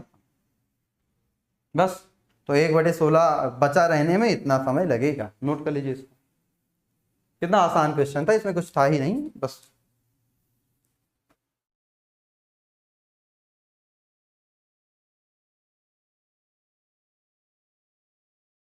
चलिए हो गया, अगला क्वेश्चन देखते हैं, नोट कर लीजिएगा इसको। कह रहा है कि नाभिकीय विस्फोट का 28.1 वर्ष अर्धायु वाला एक उत्पाद स्ट्रॉन्सियम है। चलो भाई, स्ट्रॉन्सियम है जिसका अर्धायु काल कह रहा है टी हाफ 28.1 मिनट दिया है, क्या दिया है, वर्ष दिया है, सॉरी वर्ष दिया है, ठीक है, नोट कर लिया। आगे कह रहा है यदि कैल्शियम के स्थान पर 1 माइक्रोग्राम SR नवजात शिशु की अस्थियों में अवशोषित हो जाए और उपापचयन से ह्रास ना हो, मतलब उसकी मात्रा में कोई कमी या वृद्धि नहीं हो रही है, कमी नहीं हो रही है, तो 10 वर्ष और 60 वर्ष बाद इसकी कितनी मात्रा शेष रह जाएगी। बहुत ही आसान क्वेश्चन है भाई। देखो 10 वर्ष और 60 वर्ष बाद पूछ रहा है, 10 वर्ष बाद और आपसे 60 वर्ष बाद। चलो देखो, तो भाई स्ट्रॉन्सियम का जो ए नॉट दिया है आपको, ए नॉट कितना दिया है, ए नॉट आपको दिया है कितना भाई 1 माइक्रोग्राम। आपसे पूछ रहा है कितनी मात्रा शेष बचेगी, ए की वैल्यू पूछ रहा है। विघटन जितनी भी अभिक्रियाएं होती हैं रेडियो एक्टिव वाली, वो सब प्रथम कोटि होती है, तो यहाँ से आप के निकाल सकते हो क्या, बिल्कुल भाई। के बराबर क्या होगा, के बराबर होगा 0.693 upon T half. T half आपको दिया ही है 0.693, टी हाफ दिया है 28.1 ईयर। बस हो गया। तो अब क्या करना है, अब कुछ करना नहीं है, बस वैल्यू निकालनी शेष रहेगी। तो सबसे पहले हम निकालेंगे आफ्टर 10 ईयर, 10 वर्ष बाद। तो 10 वर्ष बाद मतलब के बराबर सॉरी टी बराबर 2.303 upon K log A naught upon ए, यही करना है। तो भाई टी कितना 10 साल, 2.303, के कितना 0.693 divided by 28.1 log A not है 1 माइक्रोग्राम डिवाइडेड बाई ए, बस हो गया। तो लॉग बेस 10 1 अपॉन ए बराबर क्या हो जाएगा 10 गुणे 0.693 बटे 2.303 गुणे 28.1, बस। तो यहाँ से एंटी लॉग लेकर इसकी वैल्यू निकाल लेना, ये आ जाएगा आपका ए की वैल्यू। यहाँ से आप ये सॉल्व भी कर सकते हो भाई, इसको कैलकुलेट करना, एंटी लॉग की वैल्यू निकालना और ए को इनवर्स कर देना, आ जाएगा। इसी तरीके से 60 वर्ष बाद भी भाई, अब इसके आगे कैलकुलेशन ही है, इसलिए कैलकुलेशन आप लोग खुद से करिएगा। 60 वर्ष बाद क्या हो जाएगा भाई, टी की जगह 60, 60 बराबर 2.303 अपॉन 0.693 अपॉन बेटा कितना 28.1, और ये क्या हो जाएगा log 1 अपॉन ए। तो log 1 अपॉन ए बराबर 60 गुणे 60 गुणे 0.693 डिवाइडेड बाई 2.303 इंटू 0.693 28.1। ये यहां से log ए की वैल्यू फिर से निकाल लेना, 90 log लेकर आ जाएगा आंसर। नोट करो, आगे बढ़ते हैं। एकदम आसान क्वेश्चन था ये भी।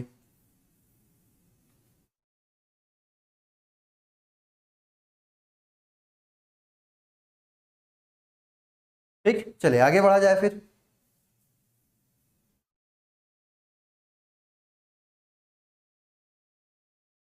चलिए आगे बढ़ते हैं, अगला क्वेश्चन देखते हैं। कह रहा है दर्शाइए कि प्रथम कोटि की अभिक्रिया में 99% अभिक्रिया पूर्ण होने में लगा समय 90% पूर्ण होने में लगने वाले समय से दुगना होता है। बस भाई बड़ा आसान है। प्रथम कोटि अभिक्रिया का 99% पूर्ण होने में लगने वाला समय 2.303 upon K log base 10 A not 100, और 99% पूर्ण हो गया तो ये हमें निकालना T99%। ठीक है, तो T99% कितना आ गया 2.303 अपॉन के लॉग 100।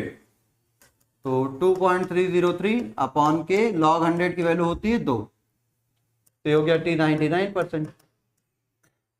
फिर आपको निकालना है T90%। T90% के लिए 2.303 अपॉन के लॉग बेस 10 भाई प्रारंभिक सांद्रता 100, 90 पूरा हो चुका, बचेगा 10, 1 0 से 1 0 कट जाएगा, ये हो जाएगा 2.303 अपॉन के लॉग 10 की वैल्यू 1 गुणे 1, ये आ गया T90%।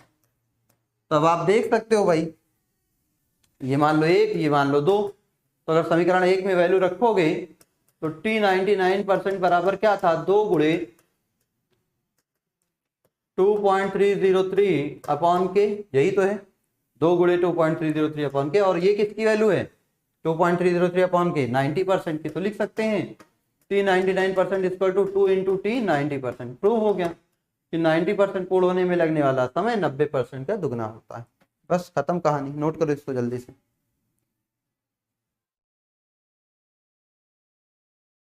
नोट कर लीजिए इसको जल्दी से।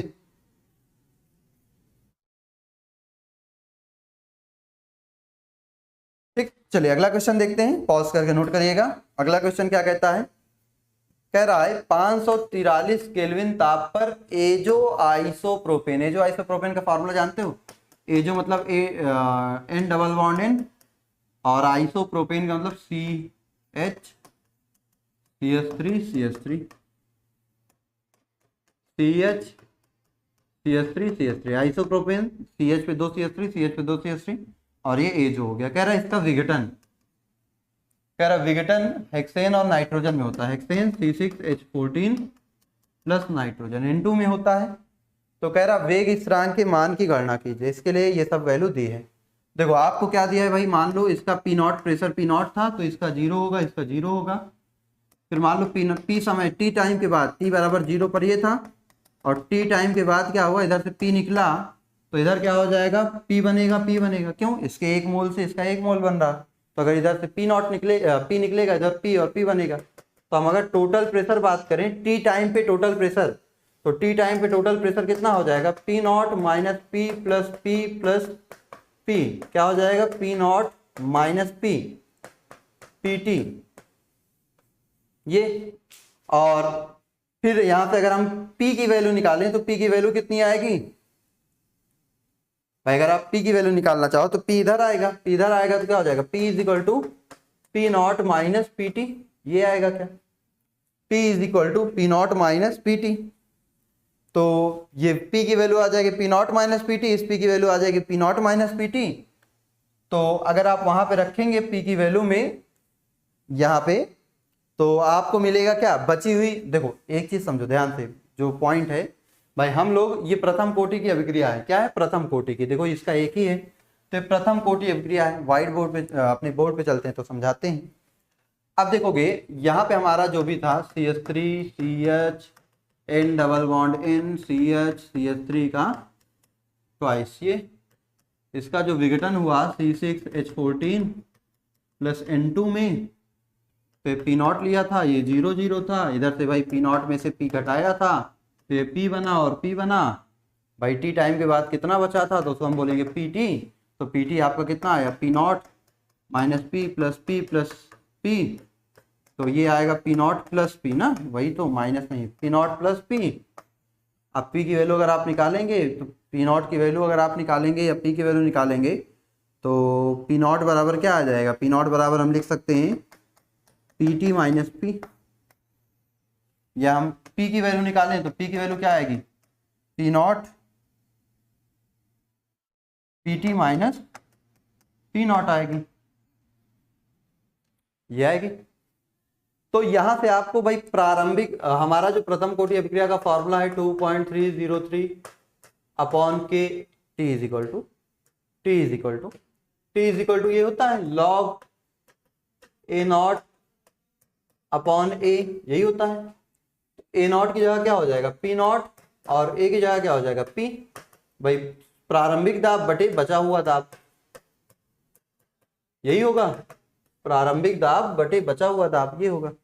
अब इसी में आपको P नॉट और P की वैल्यू रख के सॉल्व करना है। आपको याद होगा तो प्रथम कोटि अभिक्रिया के लिए हमने आपको आंशिक दाब के रूप में एक फॉर्मूला बताया था, अगर आपको याद होगा तो आंशिक दाब के रूप में एक फॉर्मूला बताया था, उसी फॉर्मूले का यहाँ पे क्या करना है आपको, उसी फॉर्मूले का यहाँ पे आपको करना है यूज। तो भाई देखो ये हो गई क्या प्रारंभिक दाब, ये हो गया प्रारंभिक दाब, और ये हो गया शेष दाब। क्या हो गया, शेष दाब। तो चलो शेष दाब की अगर हम वैल्यू निकालें तो शेष दाब कितना होगा, शेष दाब बराबर हो जाएगा भाई ये है P नॉट, ये P नॉट हो गया। फिर देखोगे आपने क्या P की वैल्यू निकाली है क्या, बिल्कुल P की वैल्यू कितनी, PT माइनस P नॉट, तो ये माइनस PT और ये माइनस और वो माइनस प्लस हो जाएगा प्लस P नॉट। तो यहां से क्या आ जाएगा 2P नॉट माइनस PT, ये तो ये जो बची हुई सांद्रता है इसकी वैल्यू, शेष सांद्रता क्या है भाई, अभिकारक की प्रारंभिक सांद्रता P नॉट, बची हुई सांद्रता किसके बराबर आई है 2P नॉट माइनस PT के। बात समझ में आई। बस इसी फॉर्मूले को यूज करना है आपको, ये फॉर्मूला, इसका डेरिवेशन एक बार पहले भी कराया है। तो ये जो प्रारंभिक सांद्रता, प्रारंभिक दाब, बचा हुआ दाब की वैल्यू हम ऐसे निकालेंगे, P की वैल्यू निकाल के रख दिया तो ये शेष दाब आ गया, शेष दाब प्रारंभिक बटे शेष। अब इसी की सहायता से हमें क्या करना है, क्वेश्चंस को लगाना रहेगा। तो चलो देखते हैं भाई जो आंकड़े दिए वो क्या दिए हैं। हमारा फॉर्मूला क्या बन गया है, T equal to 2.303 upon K log P not upon 2P not minus PT। तो देखोगे जब हमारे पास समय लेते हैं भाई, प्रारंभिक दाब क्या है, P नॉट कितना है 35 है, और PT कितना है, PT टाइम भाई T टाइम पे 54, ठीक है, और इस समय पे टाइम कितना है, टाइम है 340। तो यहां से हम निकाल लेते हैं K1, क्या निकालेंगे K1, तो K1 बराबर हो जाएगा 2.303 अपॉन K कितना, सॉरी T कितना 340 लॉग प्रारंभिक कितना 35 बटे, फॉर्मूला क्या था, फॉर्मूला ये था ना लॉग के बाद, फॉर्मूला था P not upon 2P not minus PT, यही फॉर्मूला था। तो 2P नॉट मतलब 2 गुणे 35 माइनस PT कितना 54, तो यह आएगा 2.303 अपॉन 340 लॉग बेस 10, ये 35 दूना 70 माइनस 54, 70 में 54 गया 16, तो 2.303 अपॉन 340 लॉग बेस 10, ये हो जाएगा 35 बटे 16। बस सॉल्व कर लेंगे, इसके आगे K1 का मान आएगा, K1 का मान भाई सॉल्व कर देते हैं,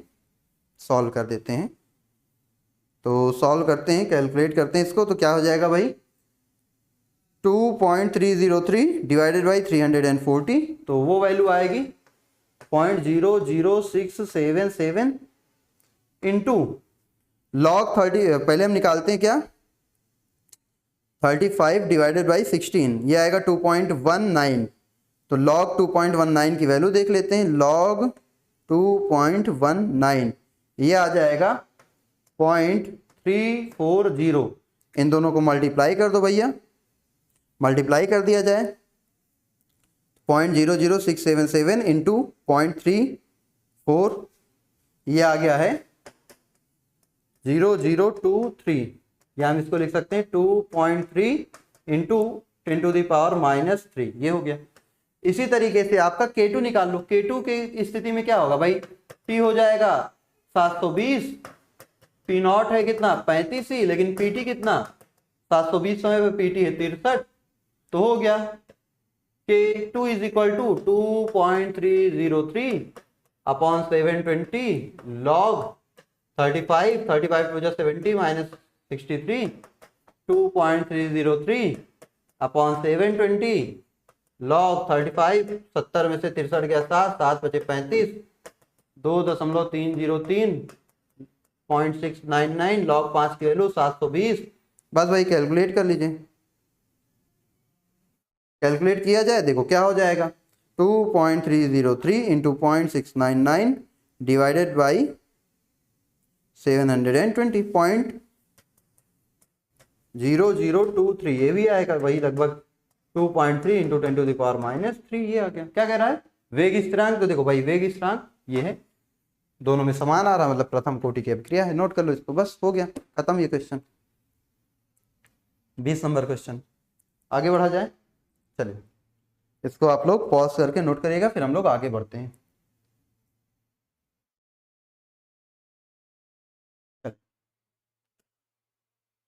तो स्थिर आयतन पर SO2Cl2 के, कह रहा है स्थिर आयतन पर SO2Cl2 के प्रथम कोटि के ताप अपघटन पर निम्नलिखित आंकड़े प्राप्त हुए, अभिक्रिया वेग की गणना कीजिए। भाई ये तो बहुत आसान है, ये तुम लोग कर सकते हो ना भाई। कुल दाब दिया है, P टोटल दिया है, P टोटल दिया है 0.65, कुल दाब दिया है 0.65, जब कुल दाब 0.65 है, देखो 0 समय पर कुल दाब था 0.5, 2 समय पर जो आपका दूसरे एक्सपेरिमेंट में T बराबर 100 पर ये आपका 0.06, तो प्रथम कोटि अभिक्रिया का फार्मूला लगाना है, T is equal to 2.303 upon K log P0 upon 2P0 minus P, बस PT T समय पर, बस हो गया। तो यहां क्या होगा भाई, K का मान आएगा, क्यों T दिया है 100, P0 दिया है 0.5, PT दिया है कितना 0.6, तो जब PT दिया है P0 दिया है, रख के यहां से क्या निकालोगे K का मान, और जब K का मान आ जाएगा तो K का मान आते ही आपको क्या मिलेगा, R is equal to K और A मिलेगा। भाई प्रथम कोटि के लिए क्या होता है, अभिक्रिया की दर R is equal to K होता है ना। या हम R को K ना लिखकर हम ये लिख सकते हैं क्या भाई, माइनस dP/dt, अगर प्रेशर के फॉर्म में लिया जाए dP/dt। तो जब आपको K मिल जाएगा, तो K मिल जाने के बाद भाई ये आराम से मिल जाएगा क्या, SOCl2 का अभिक्रिया का वेग K मिल जाएगा, तो R आसानी से मिल जाएगा, R इक्वल टू K होता है प्रथम कोटि के लिए। कर लीजिएगा इसको भी सॉल्व, ठीक है, कुल दाब आपको दिया है। चलिए यहां से जब K निकलेगा ना भाई, तो K निकलेगा तो 0.65 ATM पर भी आपको फिर से निकालना पड़ेगा, ठीक है। 0.5 है, 0.6 है, आपसे कह रहा है कि 0.65 ATM पर अभिक्रिया की वेग की गणना करनी है, तो 0.65 ATM पर फिर से आप T निकालोगे भाई, इन दोनों से K आ जाएगा, और जब इन दोनों से K आएगा तो फिर आपको PT बराबर 0.65 निकाल रखकर T निकालना होगा। क्या निकालना होगा, T, और फिर उसके बाद आपको R मिलेगा, उसके बाद आपको R मिलेगा अभिक्रिया का वेग, ठीक है। लगाना नहीं आएगा तो फिर बताना डाउट सेक्शन में, फिर हम लोग आगे देखेंगे उसको।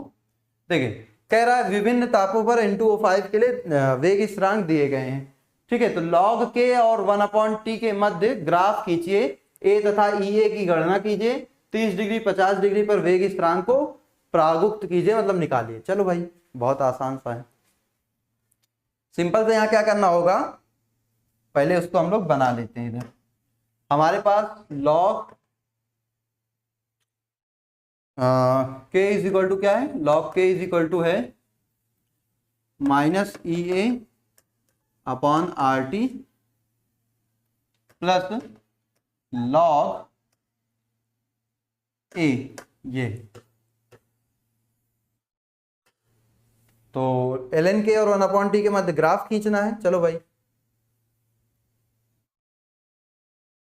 तो T ले लेते हैं समय, अरे आओ भाई आओ आओ, कितना कितना है,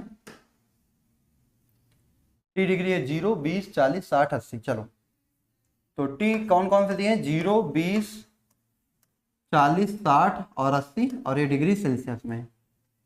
तो टी टेम्परेचर पे जो आपका के का मान है, के का मान दिया है 0.0787, 0.0787। फिर आपको दिया है 1.7, 25.7, 1.7, 25.7। फिर आपको क्या दिया है 178, 21, 40, 178, 21 और 40, ये आपको दिया है। ठीक है, ये टी दिए हैं और आपसे पूछ रहा है एल एन के। एल एन के का मतलब समझते हो, लॉग बेस ई के पर जो ग्राफ है। तो भाई एल एन के और 1/t का ग्राफ कैसा होता है, एल एन के और 1/t का ग्राफ देखोगे अगर तो कुछ इस तरीके से होता है। क्या, एल एन के ये होगा, स्लोप माइनस आएगा, ये minus E A upon R T हो जाएगा, ये इंटरसेप्ट आपका लॉग आर टी नहीं केवल आर हो जाएगा, ये जो इंटरसेप्ट है ये आपका एल एन क्या हो जाएगा, ए हो जाएगा, और इस पर जाएगा 1/t। तो ये आपका एल एन और 1/t का क्या होता है, ग्राफ होता है। अब आप देखोगे अलग अलग समय पर अलग अलग दर स्थिरांक दिए हैं। तो मान लो T1 जब कितना है 0 है और T2 कितना है 20 है, तो आपका K1 कितना है 0.0787 है, K2 कितना है 1.70 है ये। तो क्या आप इसकी सहायता से भाई जो आपने फॉर्मूला पढ़ा था ये वाला, log K2 upon K1 is equal to E A upon R T, sorry E A upon 2.303 R T2 minus T1 upon T1 T2, क्या इसकी सहायता से दो अलग अलग दर स्थिरांक मान लो K1, K2, K3, K4, ये K0 टाइम पर है, तो क्या अलग अलग समय पर K1 K2, T1 T2, ये T1 T2, K1 K2 are constant होता है, क्या आप EA का मान नहीं निकाल सकते? भाई सक्रियण ऊर्जा ही तो पूछ रहा है, देखो ना भाई A और EA का मान निकालिए। तो सबसे पहले क्या करेंगे भाई, यहां से EA का मान निकाल लेंगे, दो अलग अलग ताप लेंगे, दो अलग अलग दर स्थिरांक लेंगे, EA का मान आएगा। जैसे ही EA का मान आएगा फिर आप देखिएगा आप A का मान भी निकाल सकते हो। जैसे ही EA का मान आएगा आप A का मान नहीं निकाल सकते। कैसे निकाल सकते हो भाई, ये जो आपका A है भाई, EA आपको पता रहेगा, R आपको पता रहेगा, किसी टेम्परेचर पे कोई के ले लेना। देखो यहां से मान लो हमें EA पता रहेगा, EA निकल जाएगा यहां से। फिर उसके बाद जो K आएगा, K अगर आप ले रहे हो कितना, मान लो K हम ले रहे हैं 1.7, तो इस कंडीशन पे जो टेम्परेचर है, टेम्परेचर कितना है 20 डिग्री सेल्सियस। तो K मिल जाएगा, T मिल जाएगा, R कांस्टेंट है, ये EA आप निकाल चुके होगे। यहां से सबको रख के बस लॉग A की वैल्यू निकाल लेना और फिर एंटी लॉग ले लेना, आपको A की वैल्यू आ जाएगी। बोलो आसान है, सिंपल सा क्वेश्चन है भाई। अलग अलग T1 T2 T3 T4 T5 दिए हैं, K1 K2 K3 दिया है, दो अलग अलग टेम्परेचर पे दो अलग अलग दर स्थिरांक की सहायता से आप EA का मान निकालो। फिर आप कोई भी एक टेम्परेचर ले लो, कोई भी एक दर स्थिरांक ले लो, T और K ले लो, ये आप निकाल चुके होगे, उसकी सहायता से A का मान निकाल लेना, कैलकुलेट करना। ठीक है, बहुत आसान क्वेश्चन है, हर क्वेश्चन डिटेल में भाई हिंट हम दे रहे हैं, आप कुछ अपने से भी करिए, नहीं आएगा तो फिर आप बताइएगा। चलिए अगला देखते हैं। 546 केल्विन ताप पर हाइड्रोकार्बन के अपघटन में वेग स्थिरांक K दिया है, वेग स्थिरांक K दिया है 2.418 इंटू 10⁻⁻5 ये दिया है। यदि सक्रियण ऊर्जा EA आपको दिया है, EA आपको दिया है, कितना दिया है भाई 179.9 किलो जूल पर मोल ये दिया है। कह रहा है पूर्व घातांकी गुणन का मान, फिर से यही करना है भाई। देखो लॉग A बराबर क्या हो जाएगा, लॉग A बराबर हो जाएगा EA upon 2.303 RT plus log K। K का मान दिया है, कितना दिया है 2.418 इंटू 10⁻⁻5 सेकेंड इनवर्स। आपको T दिया है 546 केल्विन, आपको सक्रियण ऊर्जा दिया है 179.9 किलो जूल पर मोल, तो इसको जूल में कन्वर्ट करोगे तो 179,900 जूल पर मोल आएगा, ये आ गया। तो बोलो भाई फॉर्मूला दिया है, ये पता है 2.30, आर पता है, टी पता है, टी भी पता है, आर तो आपका होता है ये पता है भाई 8.314 जूल पर केल्विन पर मोल, आर भी पता है, के भी पता है, क्या सब तो पता है, ए का मान नहीं निकाल लोगे निकल जाएगा। ठीक है, कैलकुलेशन है, बस फॉर्मूले में रख के कैलकुलेट करना है। चलो आगे देखते हैं, ठीक है, कर लेना इसको भी। अगला क्वेश्चन देखते हैं। जो क्वेश्चन ऐसा लगेगा कि तुमसे बिल्कुल नहीं हिल पाएगा उसी क्वेश्चन को हम डिटेल में बताएंगे। जो लगेगा कि तुम लोग आसानी से कर सकते हो उस क्वेश्चन को हम आपको केवल हिंट देके छोड़ देंगे। किसी अभिक्रिया ए उत्पाद के लिए के का मान ये है, यदि ए की प्रारंभिक सांद्रता इतनी हो तो 100 समय पश्चात, भाई देखो के का मान दिया है 2.0 × 10⁻²। ठीक, उसके बाद कह रहा है कि ए नॉट दिया है आपको, ए नॉट कितना दिया है 1 मोल पर लीटर। कह रहा है टी बराबर जब 100 सेकेंड होगा तो आपका क्या बताना है, इसकी सांद्रता रह जाएगी। ए आपसे पूछ रहा है, तो बताओ भाई इसका यूनिट देखकर आप बता सकते हो क्या प्रथम कोटि है। भाई सेकेंड इनवर्स मतलब प्रथम कोटि अभिक्रिया, के का जो मात्रक है उसको देखकर आप बता सकते हो प्रथम कोटि अभिक्रिया है, तो ये प्रथम कोटि अभिक्रिया है। चलो तो के जो है भाई के आपको दिया है 2 × 10⁻², सेकेंड इनवर्स, ये प्रथम कोटि के लिए। ए नॉट आपको दिया है 1, टी आपको दिया है 100, ए आप कर लोगे। बस फॉर्मूला आपको हम बताते हैं भाई, टी इज इक्वल टू क्या होता है, टी इज इक्वल टू होता है 2.303 upon K log base 10 A naught upon A. आपको क्या क्या पता है भाई, ये पता है, ये पता है, ये पता है, बस ये निकालना, कैलकुलेट कर लो, रख के वैल्यू फॉर्मूले में आसानी से आ जाएगा। अभी इस तरह का क्वेश्चन कराया है ऊपर पहले भी, तो ये भी क्वेश्चन आपके लिए बहुत ही आसान होने वाला है, कोई दिक्कत इसमें भी नहीं है। नोट करिए इसको, फिर आगे बढ़ते हैं। चलिए अगला क्वेश्चन देखा जाए। तो अगला कह रहा है अम्लीय माध्यम में सुक्रोज का ग्लूकोज और फ्रक्टोज में जो विघटन है वो प्रथम कोटि है। इस अभिक्रिया की अर्ध आयु काल जो है, अर्ध आयु आपसे कह रहा है, इस अभिक्रिया का अर्ध आयु काल 3 घंटे है। 8 घंटे बाद नमूने में सुक्रोज का कितना अंश बचेगा। भाई बहुत आसान क्वेश्चन है, अर्ध आयु दिया है, प्रथम कोटि अभिक्रिया दी है, टी हाफ है, 3 घंटे। तो आप एक बात बताओ, प्रथम कोटि के लिए के निकाल सकते हो, 0.693 अपॉन के निकाल लेना। फिर T is equal to 2.303 upon K log A naught upon A है। तो आप जो है भाई ए नॉट को 100 ही मान लो, जब नहीं दिया रहता तो ए नॉट कितना मान लेते हैं, 100 मान लेते हैं। ये तो टी का मान दिया है क्या, बिल्कुल दिया है। टी का मान कितना दिया है, टी का मान दिया है 8 घंटे। तो टी आपको दिया है 8, 2.303 0.693 अपॉन 3 लॉग 100 अपॉन ए। यही ए की कैलकुलेशन करनी है, ए जितना आएगा 100 में से घटा देना, पता चल जाएगा कितना बचेगा, बस। ठीक है, अच्छा सॉरी अंश पूछा ना, तो अंश क्या करोगे, ए अपॉन ए नॉट, ये ए अपॉन ए नॉट निकालना, यही अंश होगा। और प्रतिशत पूछता तो इसे 100 का गुणा कर देते बस। ठीक, चलो कैलकुलेट कर लोगे, फॉर्मूला बेस्ड है, कैलकुलेशन इसमें भी है। चलो आगे देखते हैं अगला क्वेश्चन। अगला क्वेश्चन आपके पास कुछ ये है, हाइड्रोकार्बन का जो विघटन है वो निम्नलिखित समीकरण के अनुसार होता है। ईए की गणना करनी। चलो तो 4.5 × 10⁻11 के इज इक्वल टू 4.5 × 10⁻11। फिर क्या दिया है, ब्रैकेट क्लोज, सेकेंड इनवर्स ई की पावर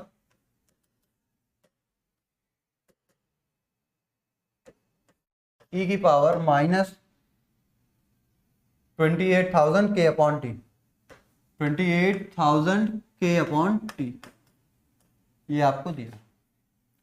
कह रहा है, क्या कह रहा है, कह रहा है कि ई ए का मान बताइए। तो भाई बड़ा आसान है क्या, ये बिल्कुल आसान है। के इज इक्वल टू होता है ए ई की power minus E A upon R T. तो तुलना कर दो, ई ए अपॉन आर टी किसके बराबर है, इसके बराबर। तो minus E A upon R T बराबर क्या हो जाएगा, -28,000 केल्विन अपॉन टी। टी से टी कैंसिल हो जाएगा, ई ए बराबर क्या हो जाएगा 28,000 इंटू आर का मान। आर का मान तो आपको पता है, ये जूल में रखना है, तो 8.314, बस यही ये आ गया। जो भी आएगा जूल पर मोल, यही आंसर आ जाएगा, बस ये आ गया। कितना आसान क्वेश्चन था, फॉर्मूले से कंपैरिजन करना था, बस फॉर्मूले से कंपेयर करके निकाल लिया, बिल्कुल कोई टेंशन इसमें नहीं है। नोट करो इसको भी, पॉज करके नोट करना। चलो आगे देखते हैं अगला क्वेश्चन। अगला क्वेश्चन भी सेम है क्या, log k is equal to 14.134, इसको लिख लो, इसको भी लिख लो। log k is equal to 14.34 minus 1.25 into 10 की power 4, 1.25 into 10 to the power 4 kelvin upon T, K upon T. क्या कह रहा है, इस अभिक्रिया के लिए EA की गणना कीजिए। पहले EA निकाल लेते हैं और फिर कह रहा है कि कितने ताप पर अभिक्रिया की अर्धायु 256 मिनट होगी। कह रहा टी हाफ जो है वो कब 256 होगा, किस टेम्परेचर पे टी हाफ जो है वो 256 होगा। तो पहले इससे निकालो भाई, कंपेयर करो। K is equal to log A minus EA upon RT, EA upon 2.303 R into T, बस कंपेयर कर दो, हो गया भाई। EA upon RT, EA upon 2.303 RT बराबर किसके है 1.24 1.25 into 10 to the power 4 K upon T के, टी से टी कैंसिल हो जाएगा। EA की मान आ जाएगा क्या 1.25 into 10 to the power 4 into 2.303 into 8.314, ये आपका ये का मान आ जाएगा जूल पर सेकेंड, जूल पर मोल, जूल पर मोल, ये आपका मान आ जाएगा जूल पर मोल, यही आपका मान आ जाएगा। ठीक, तो जूल पर मोल ये आपका मान आ गया।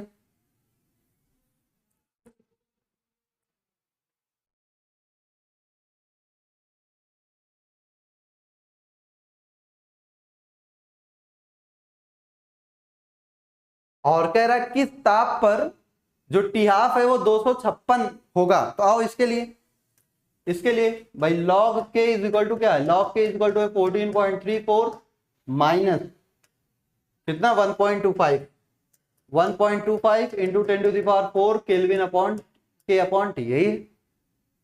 तो आप एक बात बताइए भाई, ये जो आपका log k है भाई प्रथम कोटि के लिए k इक्वल टू क्या होता है 0.693 अपॉन टी हाफ, तो k का मान यहां से निकाल सकते हो 0.693 अपॉन टी हाफ का मतलब कितना, टी हाफ कह रहा है 256, बस हो गया भाई। log 0.693 अपॉन 256 ये हो गया बराबर 14.34 minus 1.25 into 10 to the power 4 upon T. तो भाई ये टी का मान निकालना है, निकाल लो कितना आएगा, टी का मान निकालना है, निकाल लो कितना आएगा।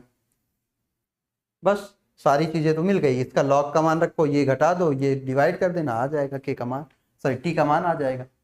कैलकुलेशन सिंपल से इसमें भी है। चलिए आगे अगला देखें। चलो अगला देखते हैं। अगला क्या कह रहा है, कह रहा है कि 10 डिग्री पर ए के उत्पाद में विघटन के लिए के का मान ये है तथा सक्रियण ऊर्जा ये है, किस ताप पर के का मान इतना होगा। बहुत आसान क्वेश्चन है ये भी। देखो कह रहा है जब T 10 डिग्री सेल्सियस है, 10 डिग्री सेल्सियस मतलब 283 केल्विन है, तब K का मान कितना है, K का मान है 4.5 गुणे 10 की पावर 3। और कह रहा है सक्रियण ऊर्जा EA का मान है 60 किलो जूल पर मोल, मतलब 60,000 जूल पर मोल, ये है। कह रहा है किस ताप पर T1 दिया है, K1 दिया है, T2 पूछ रहा है, K2 का मान दिया है, K2 का मान दिया 1.5 इंटू 10 टू द पावर 4, ये होगा। बहुत आसान क्वेश्चन है क्या, बिल्कुल आसान है। कैसे आसान है भाई, देखो log K2 अपॉन K1 बराबर क्या होता है EA upon 2.303 R T2 minus T1 upon T1 T2, यही होता है क्या। तो log K2 दिया है 1.5 into 10 to the power 4, K1 दिया है 4.5 into 10 to the power 3, EA का मान दिया है 60,000 जूल पर मोल 2.303, R का मान 8.314, T2 आपको निकालना है, T1 दिया है 283 केल्विन, और ये T1 आपको T2 आपको निकालना है, ये दिया है 283 केल्विन। बस देखो कैलकुलेशन ही तो बची है, बस T2 का मान निकालना है, बाकी सारे टर्म दिए, कैलकुलेशन आगे आप लोग कर लेंगे। ठीक, कैलकुलेट करके T2 का मान निकाल लीजिए, जो T2 का मान आएगा वही आंसर हो जाएगा। सारी वैल्यू दी है, T2 का मान निकालना, नोट करिए इसको, फिर आगे बढ़ते हैं। चलिए अगला क्वेश्चन देखिए। 298 केल्विन पर प्रथम कोटि अभिक्रिया के 10% पूर्ण होने का समय 308 है। 10% पूर्ण होने का समय 308 केल्विन ताप पर 25 डिग्री सेल्सियस 25 डिग्री अभिक्रिया पूर्ण होने में लगे समय के बराबर है।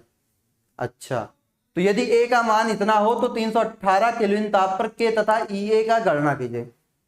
ध्यान सुनना, क्या कहता है, कहता है 308 केल्विन पर, क्या कहता है, 308 केल्विन पर 10% पूर्ण होने में जो लगने वाला समय है 25% पूर्ण होने में लगने वाले समय के बराबर है। ये क्वेश्चन, पहला क्वेश्चन कह रहा है यदि ए का मान 4 × 10⁻10 है, ए का मान 4 × 10⁻10 सेकेंड इनवर्स है, तो क्या है 318 केल्विन पर के और ए की गणना कीजिए। 318 K2 दिया है, 318 सॉरी T2 दिया है, T2 दिया है, T2 दिया है, T1 आपको ये दिया है, T1 308 केल्विन और T2 आपको दिया है 318 केल्विन। पर आपको क्या करना है, K का मान और EA का मान निकालना है। नहीं कर सकते हो? कर सकते हो बिल्कुल भाई। प्रथम कोटि के लिए 10% पूर्ण होने में लगने वाला समय 2.303 अपॉन के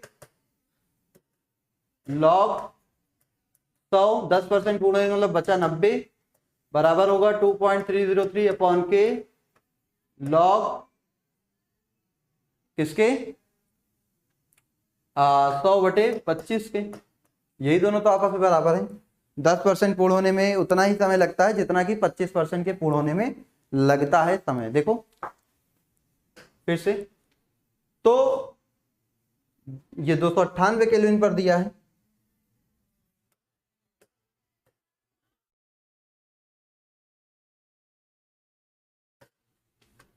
कह रहा 298 केल्विन पर जो T10% है वो 308 केल्विन पर T25% के क्या है, इक्वल है, इक्वल है, ये कह रहा है। तो चलो भैया, इस टेम्परेचर पे K1 आएगा हमारा, इस टेम्परेचर पे क्या आएगा, K1 आएगा क्या, तो K1 बराबर हो जाएगा 2.303, पहले T निकाल लो, T बराबर 2.303 अपॉन K1 लॉग 90%, 10% पूर्ण होने का मतलब 100/90। और ये 25% वाली कहानी सुनो, T बराबर 2.303 अपॉन K2 लॉग, दो अलग अलग ताप पे हैं तो दो अलग अलग दर स्थिरांक आएंगे। 125 पूरा हो गया है तो बचा है 75। ये दोनों एक दूसरे के बराबर हैं, मतलब कि कौन दोनों, ये और वो दोनों समय 10% और 25% जो है वो एक दूसरे के बराबर हैं। तो 2.303 अपॉन K1 लॉग 100/90 बराबर होगा 2.303 अपॉन K2 लॉग कितने के, 100/75 के। तो अब कुछ नहीं करना, 2.303 कैंसिल हो जाएगा, ये क्या आ जाएगा भाई, K2 अपॉन K1 बराबर log base 10 100/75 divided by log 100/90। तो इसको आप क्या लिख सकते हो भाई, चलो इसको हम लोग जो है वो कर देते हैं, कैलकुलेट करा जाए। 100/75 1.33, तो लॉग 1.33 की वैल्यू 0.124, तो ये आएगा 0.124 डिवाइडेड बाई, अच्छा log m upon n, log m upon log n है ना, और ये 125 आ गया। फिर डिवाइड करो भाई, 100 को डिवाइड करो 90 से तो आएगा 1.11, तो लॉग 1.11 की वैल्यू 0.045, 0.045 ये आया। डिवाइड करो दोनों को भाई, डिवाइड करो, किसको डिवाइड करना है, डिवाइड करना है 0.124 को 0.045 से, तो आएगा 2.75, तो भाई देखो K2 अपॉन K1 की वैल्यू आ गई है 2.75। चलो अब आगे बढ़ो, आ जाओ, देखो ये वैल्यू कब आई है, फॉर्मूला देखना, log K2 upon K1 is equal to EA upon 2.303 R T2 minus T1 upon T1 T2। चलो तो log K2 अपॉन K1 की वैल्यू कितनी है 2.75, EA आपको पता नहीं है 2.303, R आपको पता है 8.314, T2 था 308 केल्विन, T1 था 298 केल्विन बटे 308 गुणे 298। तो यहां से क्या आपको EA की वैल्यू मिलेगी भाई, आपको यहां से EA की वैल्यू मिलेगी, यहां से आपको EA की वैल्यू भाई उन दो कंडीशन से 10% और 25% से आपको K2 अपॉन K1 निकालना था कि भाई 298 केल्विन और 308 केल्विन पर K2 अपॉन K1 का जो रेशियो है ये इतना है। फिर इसकी सहायता से आपको K2 अपॉन K1 मिल चुका था, T2 अपॉन T2 T1 पता था, EA निकालना था। अब इसके आगे क्वेश्चन पढ़ो तो कह रहा अगर A का मान इतना है तो 318 केल्विन पर K और EA की गणना कीजिए। अब आपसे 318 केल्विन ताप पर K और EA की गणना करने को बोल रहा है, तो क्या अब आप इसको निकाल नहीं सकते हैं? बिल्कुल निकाल सकते हैं। कैसे निकाल सकते हैं भाई, A का मान आपको दे दिया है, A आपको दिया है जितना भी दिया 10 की पावर 10 दिया है शायद, के दर स्थिरांक हो गया, के क्या हो गया दर स्थिरांक। तो पहले आप इसी की कैलकुलेशन कर लो। कैसे करोगे इसकी कैलकुलेशन भाई, इसकी कैलकुलेशन देखो, इस बार आप जो है थोड़ा सा जो T1 है उसको 308 केल्विन ले लो, T2 है उसको 318 केल्विन ले लो, ये ले लो। तो यहां से फिर से आपको K2 अपॉन K1 का मान पता चलेगा, K2 अपॉन K1 का क्या पता चलेगा, मान पता चलेगा। या तो अगर आपको ऐसे नहीं करना है तो डायरेक्ट फॉर्मूले में रखो, अगर आपको ऐसे नहीं करना है तो डायरेक्ट फॉर्मूले में रखो। भाई कौन सा फार्मूला, वही जो आपने देखा है भाई, log K is equal to minus EA upon 2.303 R T log plus log A। देखो यहां से भाई EA की वैल्यू आप निकाल ही चुके हो, K की वैल्यू आपको निकालना है, A की वैल्यू आपको दिया है, T आपको दिया है, T दिया है 318, A आपको दिया है 10 की पावर 10 गुणे 4, R आपको पता है, ये आप यहां से निकाल लेना, 318 केल्विन पर K का मान आ जाएगा। बस सिंपल सा क्वेश्चन ये भी नोट करिए इसको भी, फिर आगे बढ़ते हैं। चलिए अगला क्वेश्चन देखते हैं भाई।